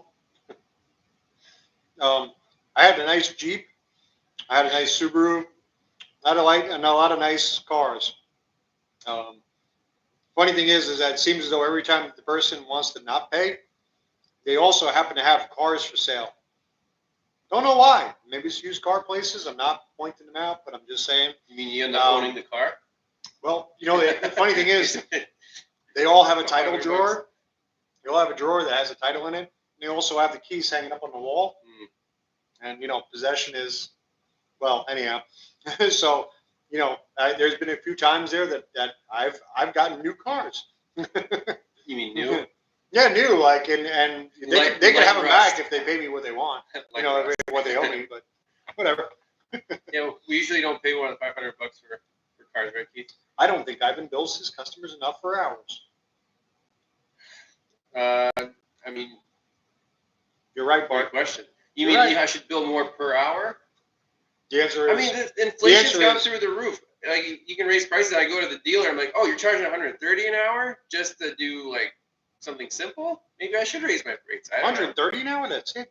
Exactly. And Keith is like, what? Over here they're charging $200 an hour. But you have to keep in mind, it depends on your, you know, if you have a lot of local customers and they're, you know, whatever income, you know, they're just like farmers, neighbors. I can't just double the price on them. I still want to be friends with my neighbors. He said, Ivan is honest and nice. I agree with you. Honest and nice is good. Here's the thing. There is a line, and I'm going to upset some people with this. There is a certain part of that where we say, Ivan is nice and honest. Ivan could have a programming business going as well. If Ivan were to charge more and canvas more for programming purposes, if I really wanted to do so, that. Right? If you really wanted to do that, but to do so, you would have to raise your prices. You would not be able to sustain. So that then the overhead goes up, right? I need OEM subscriptions, pass-through devices, right. This and that. Would that be a fun job? Would I learn something new from every Ford programming or whatever programming? It would be a way to make money, but at the end of the day, I want to do both, right? You want to learn something and make money. I want those challenging case studies. People drive from hours away. Like, yeah, I'll take a look at your 95 Mercedes that, you know, the ignition harness burned up or something. That's way more fun. And you learn more. So that's my take on it. It needs programming. If I can't do it, then yes, the dealership sometimes is the only option. And, you know, cross that bridge when you get there. Yep. What's that you have there, Keith? This? Chinese money? That's Autel money. Autel money. Uh-huh. I tried to buy an Autel one day with this. It's just a stack of 50s. And they would not sell me one at all. But they got mad at me. Because apparently that is not legal tender. And I don't understand why. It's Chinese. It's a $50 Chinese bill. I don't know.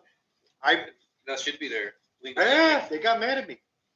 Anyhow, Diag is $2.25 for gasoline where I work.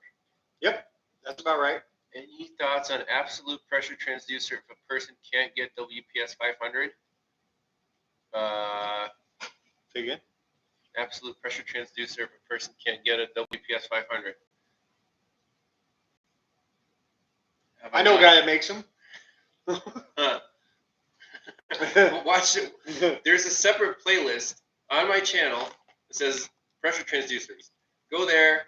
It has a tutorial and all the examples, the case studies where we use pressure transducers. And you'll see what they're capable of. And the reason I started making these is because I don't want to buy this $1,200 tool that I'm going to use maybe once a month, right? Can I make my own? Yes. Can I sell it for less than Pico? Yes. I don't want to, you know, I'm not saying WPS is a bad tool. Keith, you have one. I have one. They actually sent me one to play with. It's great. But I want something in the field. I want my tools to be rugged, reliable. If I drop it or smash it, I don't want to cry. I want to be easily replace a battery. I don't want to charge it, you know, or have the battery go bad in that little box. It has to be like bomb-proof. So that's why I made my own, and other people asked for them, so they're available. Go to the website. Yeah, no issues. Anything else? Personally delivered on your next trip out. Corey wants one.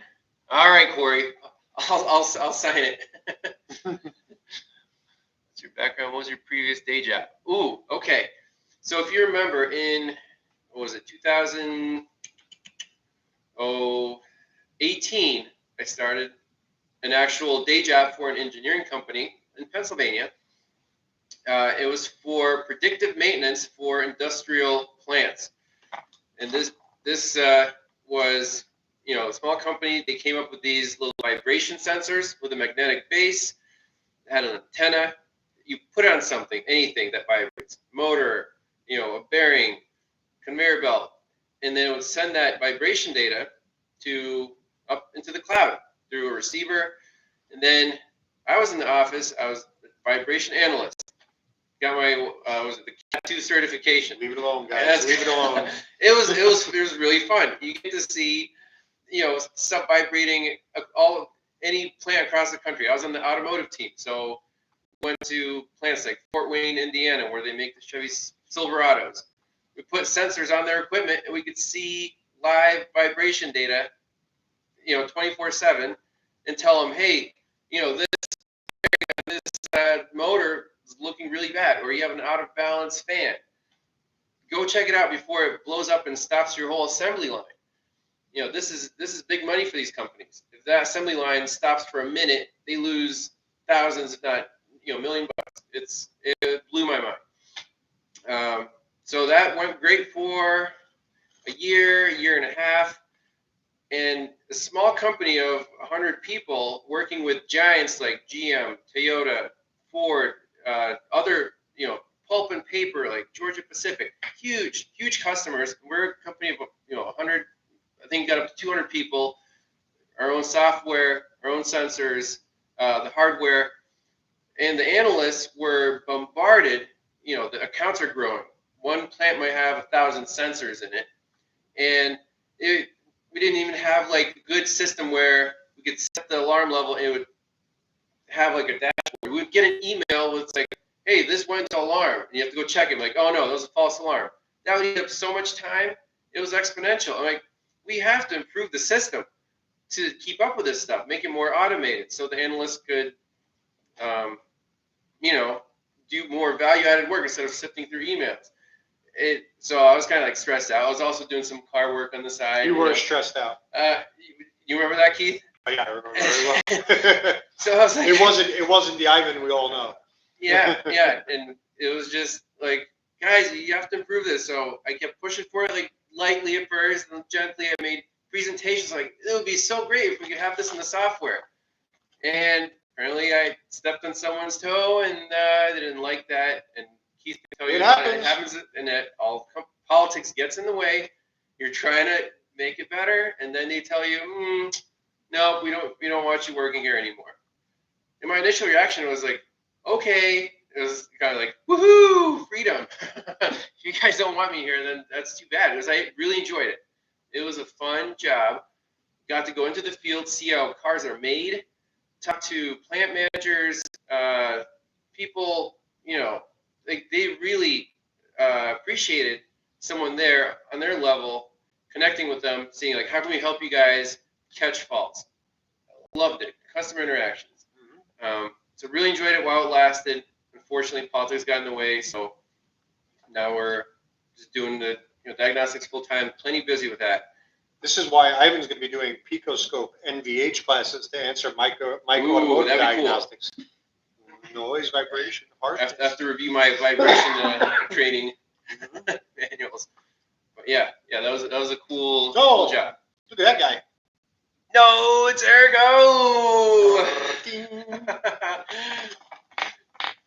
Oh boy. How's the weather up there in Avoca, Eric?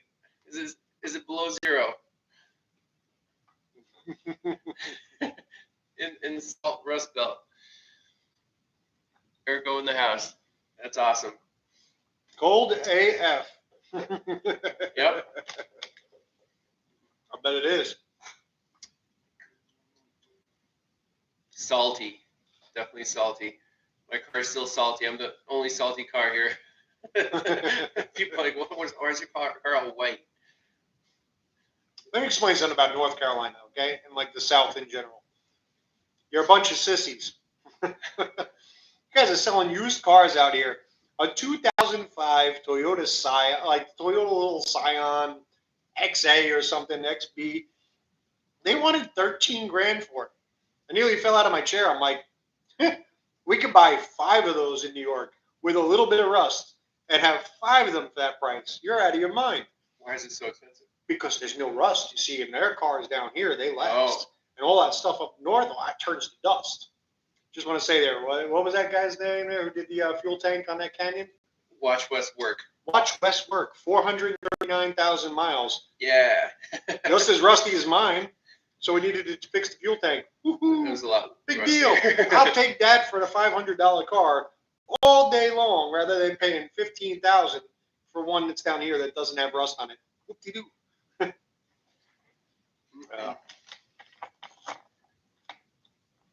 Anywho, it was a little rust. It wasn't that bad, damn. All right. Every time I work on rusty crap we have here in New England, I curse the people in the southern U.S. Yep. These techs down here in North Carolina can't even loosen the tie rod end. That is so true. Yep. That is so true. And what do shops do around here, Keith? They pray. They pray. They pray. They absolutely sit there and they look at it. They're like, I don't know how to get this out of here. And I'm like, you have a little torch right there. Even a propane torch is better than nothing. What do you use that for there? Well, sometimes the toilet seat gets cold. I don't know. They don't know how to use the little torch. It's like, it's so ridiculous. Just, I'm like, give me the thing. I'll heat it up for you. Yeah. When I first saw Ergo, I took my van to the shop or just watched him work on those rusty cars. I'm like, no way is he gonna loosen that. It's like, oh yeah, no big deal. Fire the torch, boom, boom, air hammer. I was blown away, honestly. Like, rust used to scare me, but I've learned some tricks from Eric. It's been really, really handy. You guys watch Rain Man Ray? I have. I watched 1 or 2 videos. I remember he didn't have a good jump pack and he kept stalling out or something on a Jaguar. Yeah. Eric O is innovative. I would agree with that. Yep. Yep. Can't be seized if it's liquid. You're damn right, Eric. Love that. You know that trick Eric just showed how to remove a seized wheel hub from a knuckle. Punch out one of the wheel studs and use basically a bolt with a nut to get force on it and then hammer it. I've done at least 5 wheel bearings like that. Work perfect every time. You mess up the bolt, but who cares, right? Brilliant. Chris Martino wants to know what's up with the truck. Runs great. No issues. Fixed. How much did you sell it for, Keith? I don't know. I actually have somebody who wants to buy it too. From Indiana. The rims look mint. I'm like, did you get fresh rims, Keith? Nope. Alloys, not even chipped or anything.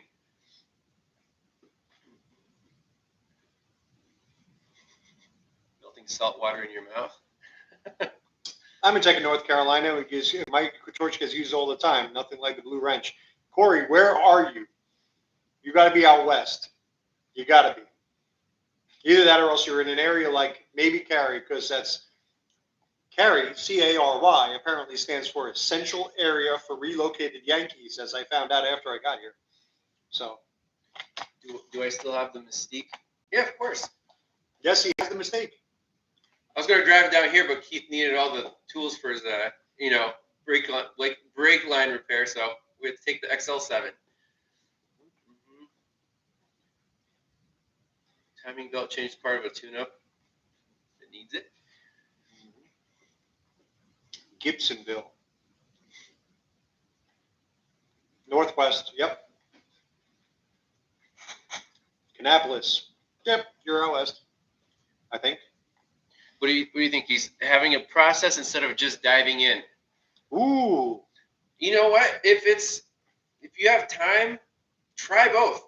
Dive in, see where you get. If that doesn't work, like slow down, take notes, have a process. You can always see like what did I do here? What's this approach? Sometimes it's fun. Like, oh, it's a misfire. What's the easiest thing to do? Unplug something.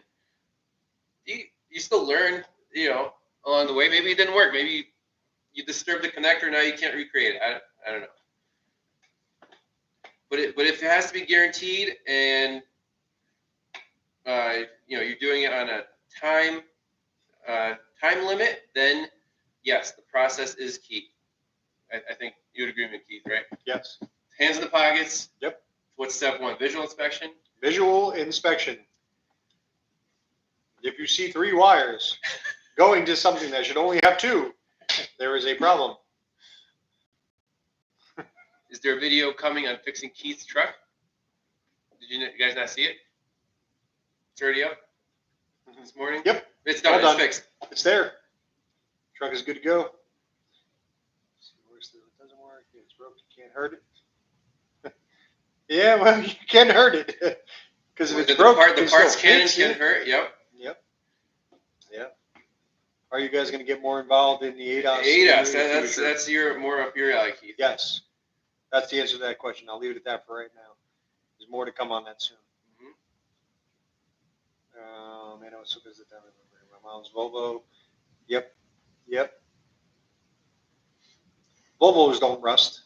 I don't know what you're talking about. That's like boron steel or moron steel or whatever. Yeah, no, they rust. Of course they do. I mean, sometimes they take a lot longer to rust. Yep. You have other issues. Fixed for now with eBay parts. Yes, indeed. Place your bets. How long is that computer going to last? Another 200,000 miles? Sure. Why not? It's low mileage. It's only got like 120. Tim Stanford, by the way, is in here. By the way, he's going to be doing videos on diesel. Don't let him fool you. He's going to be making his own videos. When are you moving to North Carolina, Ivan? Boy, this seems to be a trend.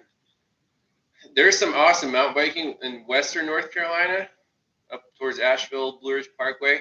I wouldn't mind living there, but I'm not a huge fan of Flatlandia.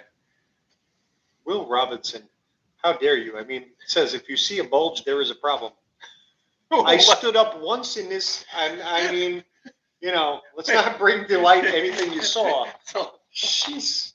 I did zip up, right? Which bulge are they talking about, Keith? Jeez. Must be my fat belly from all the weight I put on. What does mean no more Think Tool Pros? Oh yeah, no more Think 2 Pro S. They don't sell it anymore? Really? Not I on don't think that's Amazon? true. Hey, Jay, Oh, let if me you're in check. here,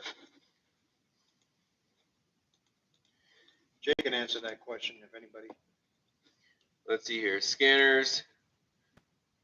There it is. $1,170. ThinkCar. ThinkTool Pro. Pro S. It's still there. It's on Amazon. It's a different link, but it's in the store. Keith is joining the Moonshiners. New. Although I think I've met them out here. Now with the There are lifetime a few. updates. X-Tool D8. Pass. Really? Did you try it, Keith? Next. That's what happens when you try to steal launches software. It doesn't work. Like Yeah, you could buy it. There's no need to steal it like they tried.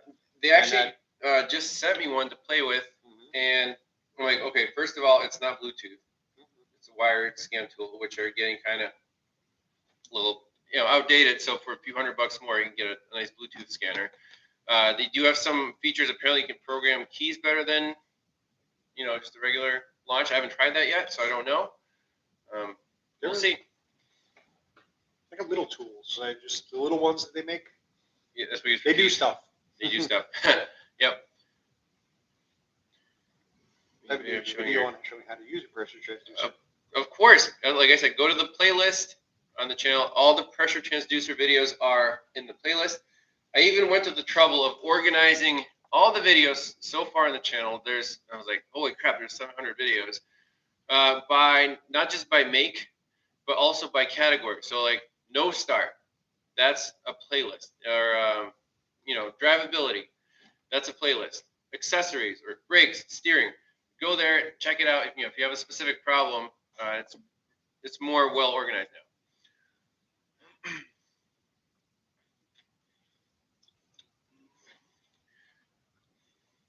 Topical map for module scanning. Yes, very handy.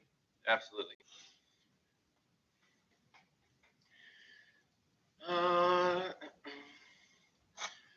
Well, is there any other non-scanner questions? Yeah, I was told I have to move this out of the way. What do they want to see? Nothing. Gina just got mad at me because I had wrinkles, so I can't have it up there with wrinkles. You just got this on Amazon for how much? Oh, you're gonna give away the good stuff? The good stuff. $23. I think $23, $30, somewhere in that area. It changes price like every other day. This is gonna be fun. We're gonna play, but we're not gonna show you yet. It almost looks like a pressure transducer. Stuff. Not really. Stuff. Way more fun than this. This is just taking up space. More tools. Electric cars, we have the future. Do you know where to repair a Handtech 3064 oscilloscope? The answer, Kaz, you keep on asking that question, is who's going to know that? It's a Handtech. I mean, they're how much are they? About $100. I mean, they're not exactly expensive. You take them when they don't work, you toss them. It's not I'm not saying it's a bad scope. I'm saying that, I don't know how you would answer that question. Contact Handtech, ask them. Eric O was asking, Keith or Ivan, can you elaborate on Ford's alcohol learning process after a cam reset on a 2010 F-150? No, I cannot. 70% of the higher causing the vehicle to flood out cold starts. Makes sense. Can you just reset it with a scanner if you're using regular gas, like on GMs? Probably. So after a cam reset, see, I'm not sure that I don't know about that. I would have to find out. Do what they have to do when they keep a live memory reset? How would it do it? I still think it actually waits for a change in the fuel level setting. Philip. Yeah. You mind if I mute this guy? Because he's like just annoying me now at this point here. I'm just gonna mute you at this point right now. Because Mr. Handtech? Yeah, you bother me. Put him timeout? Yeah. Give the timeout, you go. There. Why do I choose all data versus the other service informations? Because it provides as much info as you can get. Keith, can you back me up? Is that your information source of choice? Can't you choose all data versus other? Why do you choose? Well, yeah, because it has everything there, and honestly, most of that is all. It's 90% of what's there is OE. There are things there that are misleading. There's no doubt about it. Here's what I do like, and I challenge everybody with this all the time. Okay. Mitchell guys, you know it. If you have to request OE service information from them, chances of getting that within 30 minutes, probably slim to none. All data, guaranteed 30 minutes. They provide it to your email. It's there. If they don't do well with that, usually you can sit there and say, well, that certainly wasn't 30 minutes. And they'll say, don't worry, we're going to take like $20 off your monthly for this month. Sorry about that. So they're pretty stand up when it comes to that. Remember that 1968 Corvette with the wipers with the parasitic draw? Yep. I had the OE diagram in like less than an hour at 7 p.m. Yep. Blown away. Yep. Yeah, that should be fair. To be fair, if they're going over there to go Xerox it out of a book that somebody has laying around, bear with them a little bit on the 30 minutes. It was very legible and beautiful. Eric is trying to stump the band. Well, I'll tell you, Eric. I will be happy to do that. Who is a reputable ECM rebuilder? I know who's not, and I don't know if I can say that on this channel. We'll have a video on that company that I had a bad experience with. Yes. We'll see if they pull through on, they strike two, or you said new management there, so they said new management. I'm going to be fair, and I'm not going to do that on this channel. They're really trying to make things wrong. Florida, yes, you're in the right track. Boy, you're smart. I like this Mike guy. He's good. Keith looks 10 years younger since moving south. Yes. That, and I also use this new stuff here, this new cream. I just smear it on. It also has something to do with the fact that the last thing you saw of me was a thumbnail with me in a beard. Right. So I'll get a haircut once it warms up a little bit. Yep. This is greatness. Yeah, because Erica was asking us questions that I didn't have an answer to right away. Cam reset and long drive will reset it on many. Again, I would have to actually read that. I would read that service information. Where did I learn everything that I learned, right? I never went to tech school. I never did any of that. I didn't turn anything down. To answer that other question that came out there before, description and operation. I read it. I take the time and I read it. You have to take the time. If I don't understand it, I literally take that, I print it out, and then I walk over to the car, and I keep going until I go, oh, that's what they meant. No, that's a common thing. When you get to kind of a roadblock, and the thing that's holding you back is knowledge, information about the system, you have two choices. Either I can't fix this, or B, I'm going to take time out and go on all data or something, some training, watch videos, take notes, and learn the system. It will pay dividends. Maybe on this car, you'll get through it, and you can't charge the customer for 5 hours of research. But on the next one, you'll be familiar with the system. So yes, it's absolutely worth the education. Education's not free, but it can be pretty affordable. And don't turn down the cars. Don't be scared. It's a machine. It does not have feelings. It's not out to get you. It's just a machine. Somebody built it, and you can be fixed, whatever it is. What's your last name, Keith? My last name? Yeah. DeFazio. Well, I'm like, that's very true. This guy never gets phased. He's like, oh, okay, let's go on here. Let's call Toyota tech support and we'll see why this program doesn't work. And he has like, 20 cars lined up. Like, that was really, I really tried to, learn a lesson there. Yeah, honestly, it's just one of those things. If you sit there and you let it get to you when you're out there and you're fixing that car, and you for a moment think like, I have the only car out there that does this. It's not true. It's not true. Yeah. I still have a car I didn't fix. We just had this conversation there. I had a car I didn't fix. Still drives me nuts to this day. It only stalls at 72 miles an hour. Doesn't matter load, doesn't matter anything. It dies 72 miles an hour. It's almost like but here's the thing. You didn't know it shut off. You literally just stepped down on the gas pedal and you were like, you start to see speed was start to drop down. And you're stepping on the gas. There's nothing there. Not a single light on the dash, nothing. So, but did I let that car get to me initially? After that, it was, okay, you know what? I got to fix this. It's personal. Yep. Right. Eventually, people are like, "Oh, are you going to charge me for 10 hours of diagnostics?" And at some point, you have to say, "No."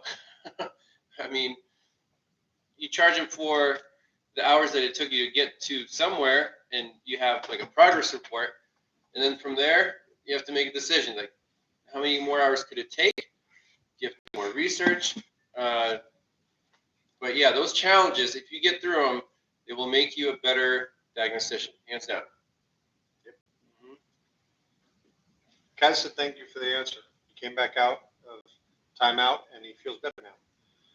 So that's awesome. Thank you. How much am I charging Keith to work on his truck? I got some lodging here, and he bought some Mexican food for dinner last night. And every time he turns around, there's like another. Oh, by the way, I have duplicates of this tool. Here you go. Oh yeah, and then like, you want these? I have like weird Mercedes. You can't see back there right now, but back there on top of that pool table is stacks of books that I have for from training throughout the years. I have duplicates. Like I said, I go to classes more than once just because something may have changed. So if you didn't hear that before, go to them more than once. And so I end up with more books than I need, but share the information. Here's a few bucks back for some potato in Russian boys. Perfect. Gotta go snuggle our wife. Is that what that says? Snuggle my wife. Gotta go snuggle my wife. Listen, you interpret it how you want to interpret it. I'm gonna our wife. I want to interpret it. Keith likes sharing. Keith, how bad is the pizza compared to New York? Don't even get me started. Is there any good pizza around here, Keith? Yeah. There is. There's actually this one restaurant that's around here. That's actually the guys from Staten Island. The food is fantastic. Are you serious? Yeah, best around. And if you go down there, the place is packed all the time. Yeah. Yeah. Let's see. Ivan, how did you learn all the electrical diagnostic stuff? Yes. How did you learn? What was? Larry told my story. How did you? Electrical basics I learned back in. I mean, all the way back from high school. We had some in physics class. Then I majored in engineering physics. We had electrical lab, built circuits, oscilloscopes. I learned that before doing automotive. And then the automotive is just an application of that. And it's really fun. So, yeah, that's my background. Yeah. So tell me about lasers. Lasers? Yeah. I'm making that up. It's not on there. Tell me about. So what was your history with lasers? I was in the material science department for a couple of years at Penn State. That's how I ended up in State College. Just because I didn't really know what to do after college. My parents were like, you got to do grad school. You got to do grad school. I'm like, all right, I'll try grad school. And lasers seems like a fun thing to try. Optical materials, like fiber optics. Yeah, really great field. But, if your heart's not into it and you don't feel like working on the same project in a dark room weeks or months, it just kind of got old. And like Keith said, we get bored. You get bored easily. I couldn't write, reports on experiments with lasers all day long. So, yeah. We have ADD. There's no question about it. I like the daily new problems every day, right, Keith? Is that what you like? New challenges. Yeah, it's the best thing. I couldn't be a bus driver unless I had a bus full of really fun people. I different people every day, right? Yeah. Yep. Corey Cranford, I answered your question already. Just go back up there. Keith, are North Carolina residents calmer than Staten Island? The residents, depends on the area. There are different. It's different. I don't know how to describe that. I don't know. To me, I don't really get too much into that. Are they different? More people up in New York are a little bit more nose up kind of in the air, but this is a place of transplants. There is not, I don't know who's actually from here and who's not, so it's hard to answer that question.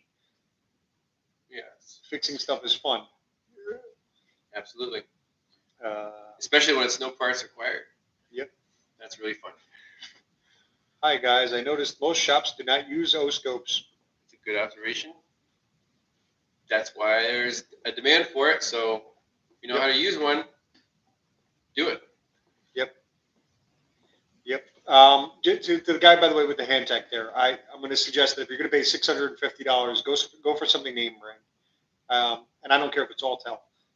That's name brand. Get there. Yeah, that's a brand. That's a brand name there. At least it has some kind of support to it there. If your maxi scope breaks, it was $400, not $650 for a hand tech. You know, I don't think it's worth it to invest repairing a hand tech. I mean, To answer your a question. 2-channel picoscope is still under $300, right? The 2204 with a signal generator built in. Yep. That's a great starting point. I would get that over a U-scope. Sure. U-scope is what? I don't know how much a U-scope is. $500 or something? U-scope, well, that's only if you're coming with, that's what's coming with everything. Okay. When you buy a picoscope for $200, you're getting a picoscope and a USB cable. That's what you're getting. That's all you need. Get some leads from AES Wave. Right, but you're still going to be in there for $400. You'll be in there for $400. Yeah. However, the software is awesome, and the scope is reliable, and you get a signal generator. No support. No support for what? No support. If you have any difficulties, if you're sitting there and you're not sure whether or not one of your scope channels, and I have a Pico up there, 3400. Pico has no support? Pico does not support that because it's not $200 from Pico. You're not buying it from Pico for $200. You're buying it from Amazon for $200. You know, just understand you're not buying it with support. So like from AE for Tools 400, for 400, if you're doing it AES Wave, you're getting hands down the best support that there is. Custom leads, things like that. You know, they do a little bit more. Sure. So I'm a fan. You know, if you were going that way, I mean, I'm okay. Yeah, U-scope is about $300. Thanks, Mike. Yeah, so about $300 with the amp clamp too. I think that's right in that area. Where do you recommend buying a scope from? From the manufacturer is probably going to be the first thing I'm going to say.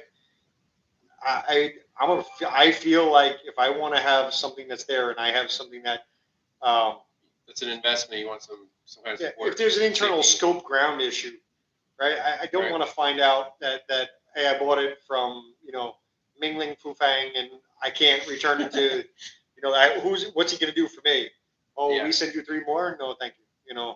But pay attention to things like Amazon though, because there are companies out there that last, and then there are companies out there that have 27 names. Just know what you're buying. H-scope, Martin Lauren. The H-scope, Don Ho just explained, it's a software written for a hand tech. It's not a scope per se. Keith, have you ever seen a magnetized crank trigger? Ooh, did you watch Bernie's video? I did. Okay, what'd you think, Keith? Have I ever seen a magnetized crank trigger? Here's what I found. I found pieces of magnet material from a crank sensor on a Jeep that literally, remember the Chryslers there? You would sit there and you would adjust the air gap sensor, the air gap there. Well, when people don't do that right, and then they sit there and they put it together, and then you get a PO300. Okay, that's when you find out that yes, there is something that's magnetized there, and yes, I did pull up an inspection cover, and yes, I did take flux paper and go over the outside of it and actually sit there and turn the engine until I saw, oh, there's a field here on this. Bernie's video, yes. Right? The issue I had with that is I didn't see concrete before and after waveforms from that crank sensor. Like after his degaussing. Did you do an after waveform? How is it different? I want to see before and after. Maybe he said, okay, now the truck runs great. You fixed it. I really wanted to see that waveform. That's all. By the way, if you really want a degaussing tool, go find somebody with a really old TV that has a button. Like, I'm serious. Okay, go out there. Button? TV's degauss. TV's degauss, the old CRT. Oh, yeah. And the degauss button. Yeah, and so. You feel a little static on the screen. Yeah, and so if you do that and you're digging around out there and look at this. Wait, Joe's Auto Electric? No, you're getting proposed to over here. Zaporozhye to the U.S. Not Keith, though. No, look, somebody's proposing to you. How sweet is that? Our But not me. It says right there, not me. I don't know why. issue with that video was the recurring issue in the waveform. Hey, Joe's Auto Electric. Yeah. Okay. He's talking about the Bernie video with Yep. the degaussing the magnet. Yep. I wish Bernie would answer the comments on his videos. That's all I can say. We'd have a fantastic discussion. There's questions, yes. Blazer 02 have a degaussing tool hanging on the wall. Hey, oh, don't you heart that comment, Ivan. Hey! My wife Amanda. Hello, dear.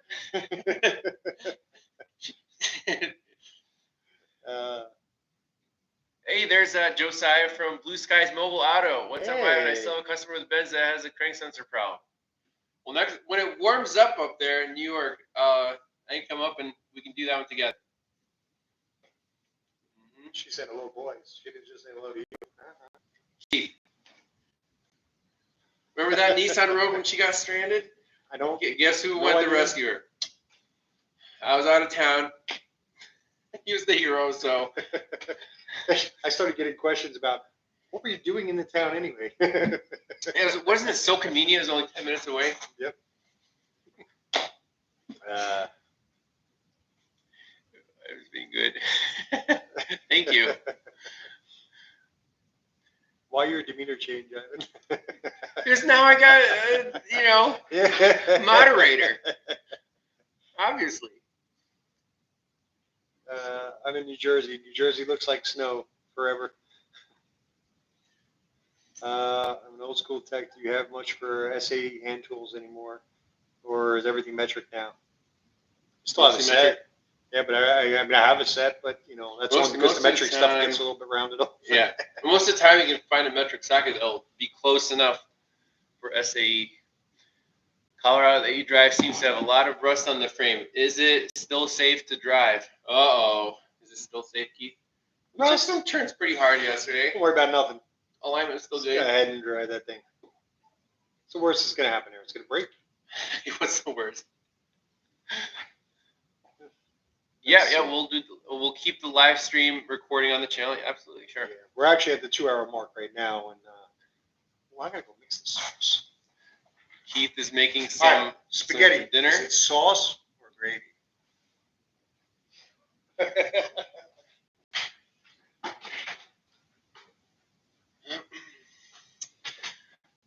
Is your heat pump still running at your house? Joe Shearer, the HVAC guy. Joe, yes. I'm gonna cross my fingers because I'm not there, and if it breaks, my wife will get cold in the house. I do have a backup heat source. I don't like relying on just one thing for anything. That's why I have 4 cars, 3 scopes, heat pump, and a wood burner, and an waste oil burner. So, but yeah, the heat pump is working great ever since that video 3 years ago of fixing it. So thanks for the question, Joe. Let's see anything else. CVT transmission, 2 wives. Keith, tech support phone behind you. Are you from PA originally? No, Keith, tech support phone is this. Sits like this all day long, helping people diagnose their cars over the phone. Some stuff that you wouldn't come across in the field.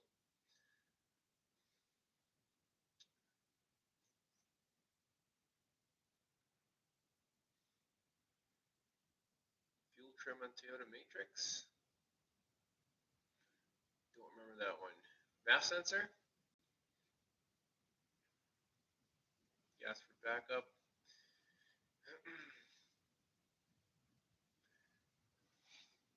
Yeah, I want to know how Josiah up there. He's mobile tech who does everything in the Ithaca area, kind of by Eric O. And that's hardcore. If you're doing brake jobs and stuff outdoors like that, hats off. That's got to be not easy. So if you're working with your hands in single digits,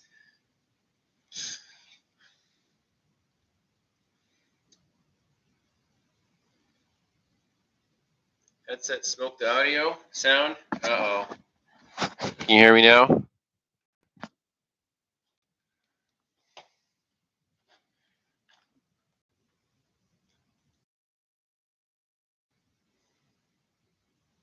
Readjust the headset. No, only Keith knows how to use this. Your sound is muted.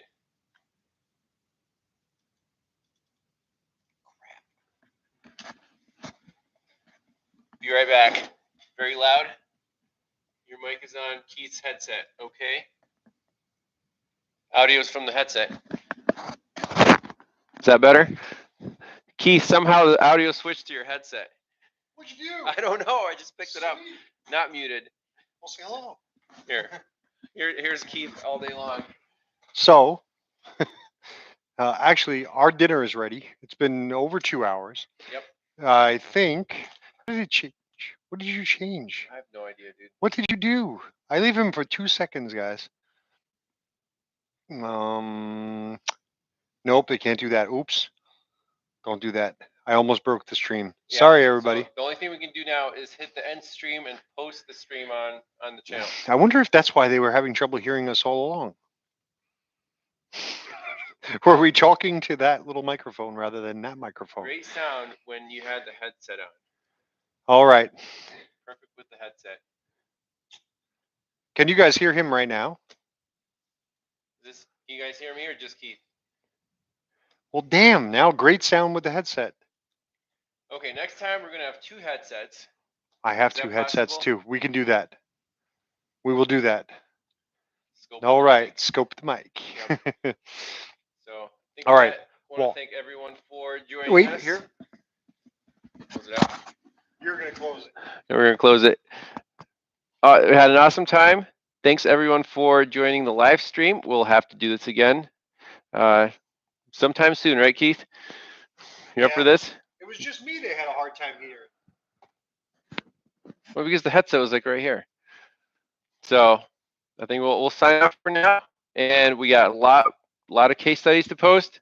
We have a whole backlog, so stay tuned for those. And that's it. Have a great night. Or good after morning if you're in Australia. Good after morning. All right. See you guys later.